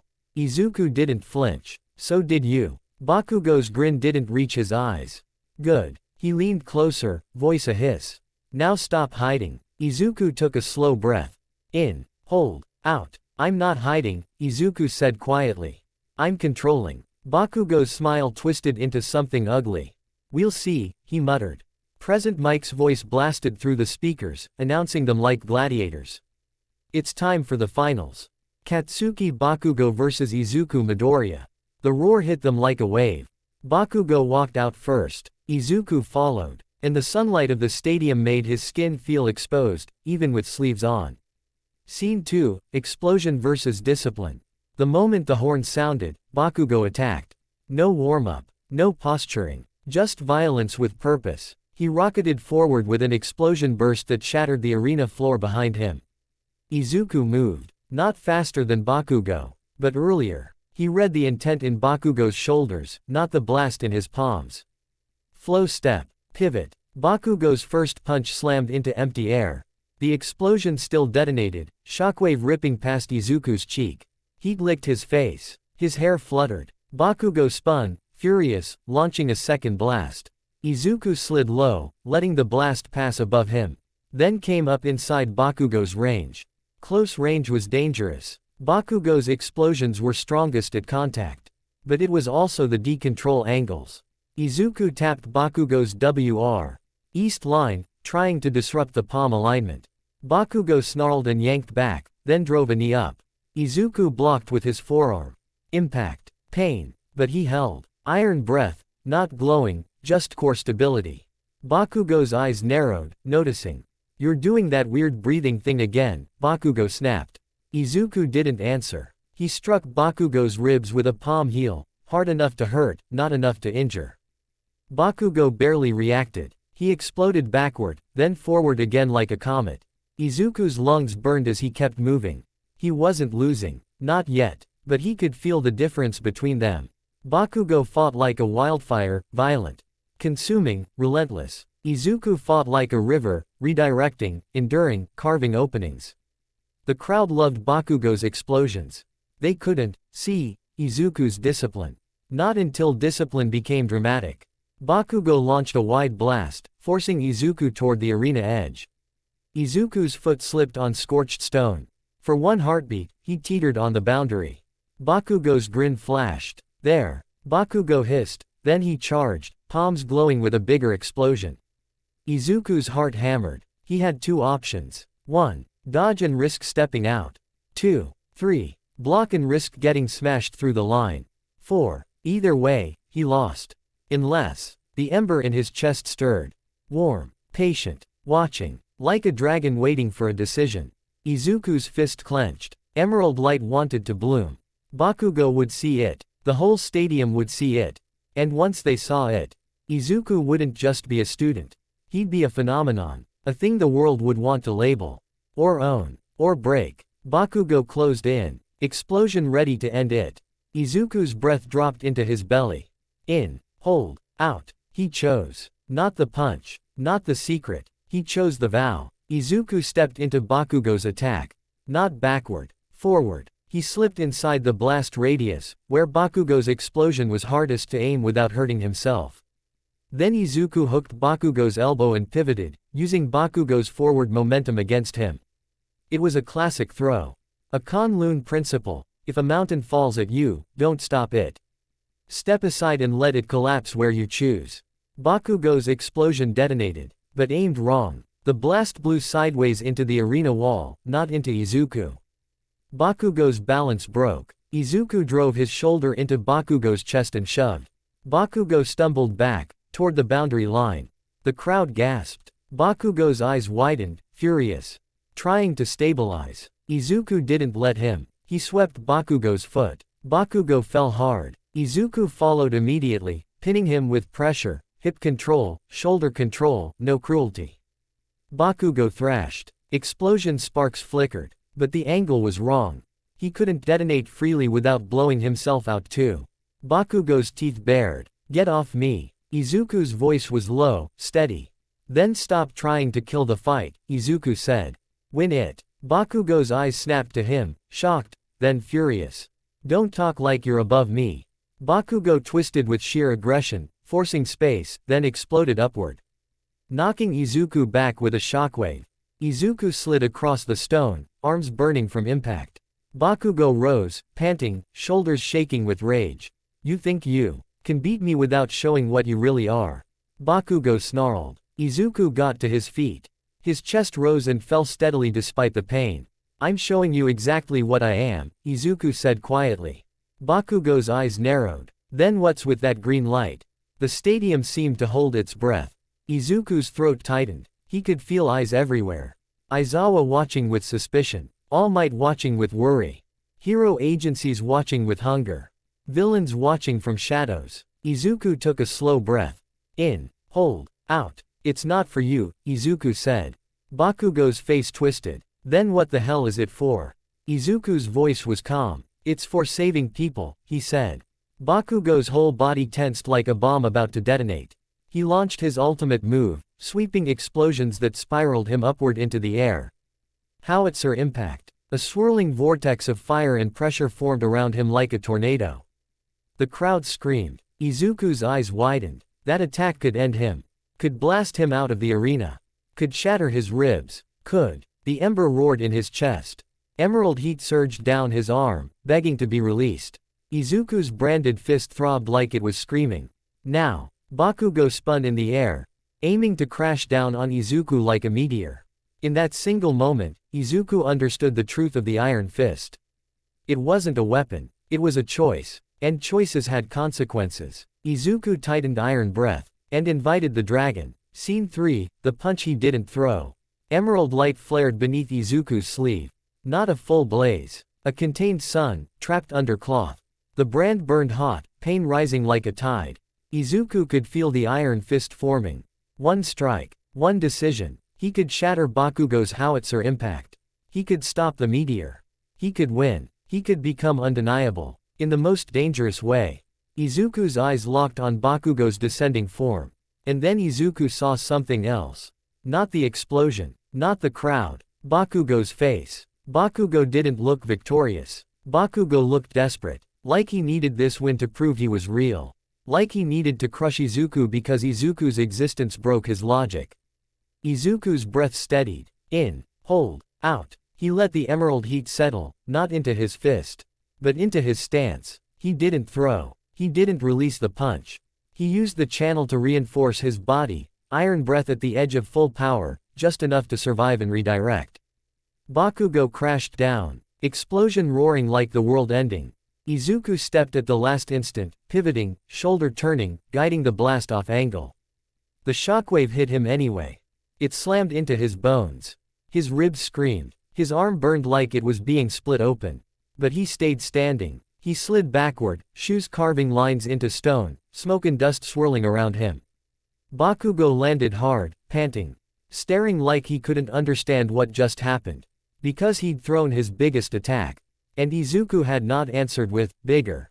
Izuku's sleeve smoked faintly. The emerald glow faded. The brand cooled. His whole arm trembled. But he was alive. And he was still in bounds. The crowd was silent for a heartbeat. Then erupted, confused applause, screaming, disbelief. Bakugo's eyes went wide with rage.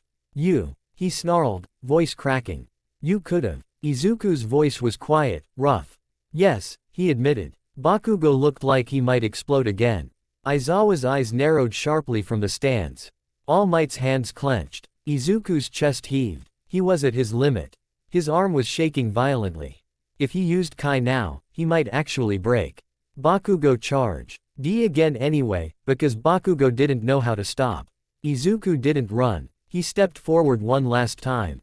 And when Bakugo swung, Izuku slipped inside the attack and drove a clean, controlled palm strike into Bakugo's solar plexus.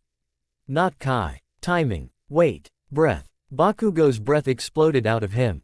His eyes widened. Izuku swept his legs. Bakugo fell. Izuku didn't pin him this time. He stepped back and let Bakugo try to stand. Bakugo's legs wobbled. He tried to explode. But his breathing was broken, his core unstable. He fell again, catching himself on one hand. The referee stared, stunned. Then raised his arm. Winner, Katsuki Bakugo. The stadium erupted. Izuku froze. Bakugo blinked, shocked, then his face twisted. He realized. The rule. Bakugo had more points from the earlier exchanges, the stronger hits, the aggression. Even though Izuku had controlled the final moments, Bakugo had technically won. Bakugo's mouth opened, then closed. He looked sick, not happy, not proud, like victory had turned to ash and led slowly. In, hold, out. He bowed slightly toward Bakugo. Bakugo's eyes burned. Why? Bakugo hissed, voice shaking, didn't you use it? Izuku looked at him, and for the first time, he didn't flinch away from the truth. Because if I win by becoming a weapon, Izuku said quietly, then I lose what I'm trying to be. Bakugo stared at him like he'd been punched in the soul. Then Bakugo turned away, fists shaking. The medal ceremony happened like a dream. Bakugo stood on the top podium, stiff as stone. Todoroki stood second, expression distant. Izuku stood third, medal heavy on his neck. The crowd cheered. Cameras flashed. Agencies watched. Izuku smiled politely. Inside, he felt like he was balancing on a knife. Because he had felt the iron fist bloom under his sleeve. And if anyone had seen it clearly, everything would change. Scene 4, Fallout, offers, warnings, and hungry eyes. After the ceremony, hero agencies flooded the halls like a swarm. Business cards. Smiles. Promises. Midoriya, I loved your movement. Your technique is incredible. Consider interning with us, your potential is huge. Izuku accepted cards with shaking hands. Not because he was starstruck. Because he felt hunted. Aizawa intercepted him later, eyes sharp. You flared, Aizawa said quietly. Izuku's stomach dropped. Aizawa raised a hand. Not enough to prove anything.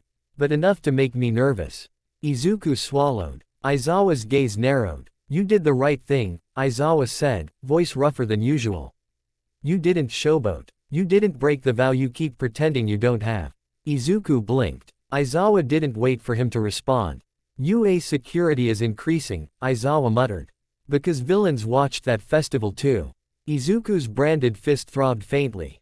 All Might met him in a quieter hallway later, face serious. You did well, All Might said softly. Izuku's throat tightened. I lost. All Might shook his head. No, you made a choice. He looked at Izuku's sleeve. And you didn't let the world force your hand. Izuku swallowed. All Might's voice lowered. But now, All Might said, the world knows your name. Izuku's stomach sank. All Might continued. And there are people who will come to see what you really are. Izuku forced breath down. In. Hold. Out. Let them come, Izuku whispered. All Might's eyes softened. That's the spirit, he said. Then his gaze hardened. But don't be reckless. Being brave isn't the same as being careless. Izuku nodded. He understood. One punch. One vow. One life at a time. Scene 5, The Shadow Plans. Far away. In a room where monitors glowed like cold eyes, footage played again. Izuku's movement. Izuku's calm. The faint green flare under sleeve cloth. A hand paused the video. A calm voice spoke, amused. He's learning restraint. A pause. That makes him harder to break. Another voice, Shigaraki's, spat with irritation. I want him. The calm voice chuckled softly. You will have him, it said. But not yet. The footage zoomed on Izuku's right arm. On the sleeve. On the hidden glow. He carries a power that cannot be stolen like a quirk, the voice murmured. A pause. So we won't steal it. The voice smiled in the dark. We'll make him use it. And when he does, the voice continued, the world will help us. Shigaraki's fingers twitched. How? The calm voice answered like it was obvious. We apply pressure until restraint becomes impossible. A beat. Because even dragons, the voice whispered, roar when cornered. He looked at Izuku as if measuring him. Thanks for watching, guys. If you enjoyed this video, please leave a like, share, and subscribe, and don't forget to check out my Patreon too. Until then, take care. We'll see you in the next video.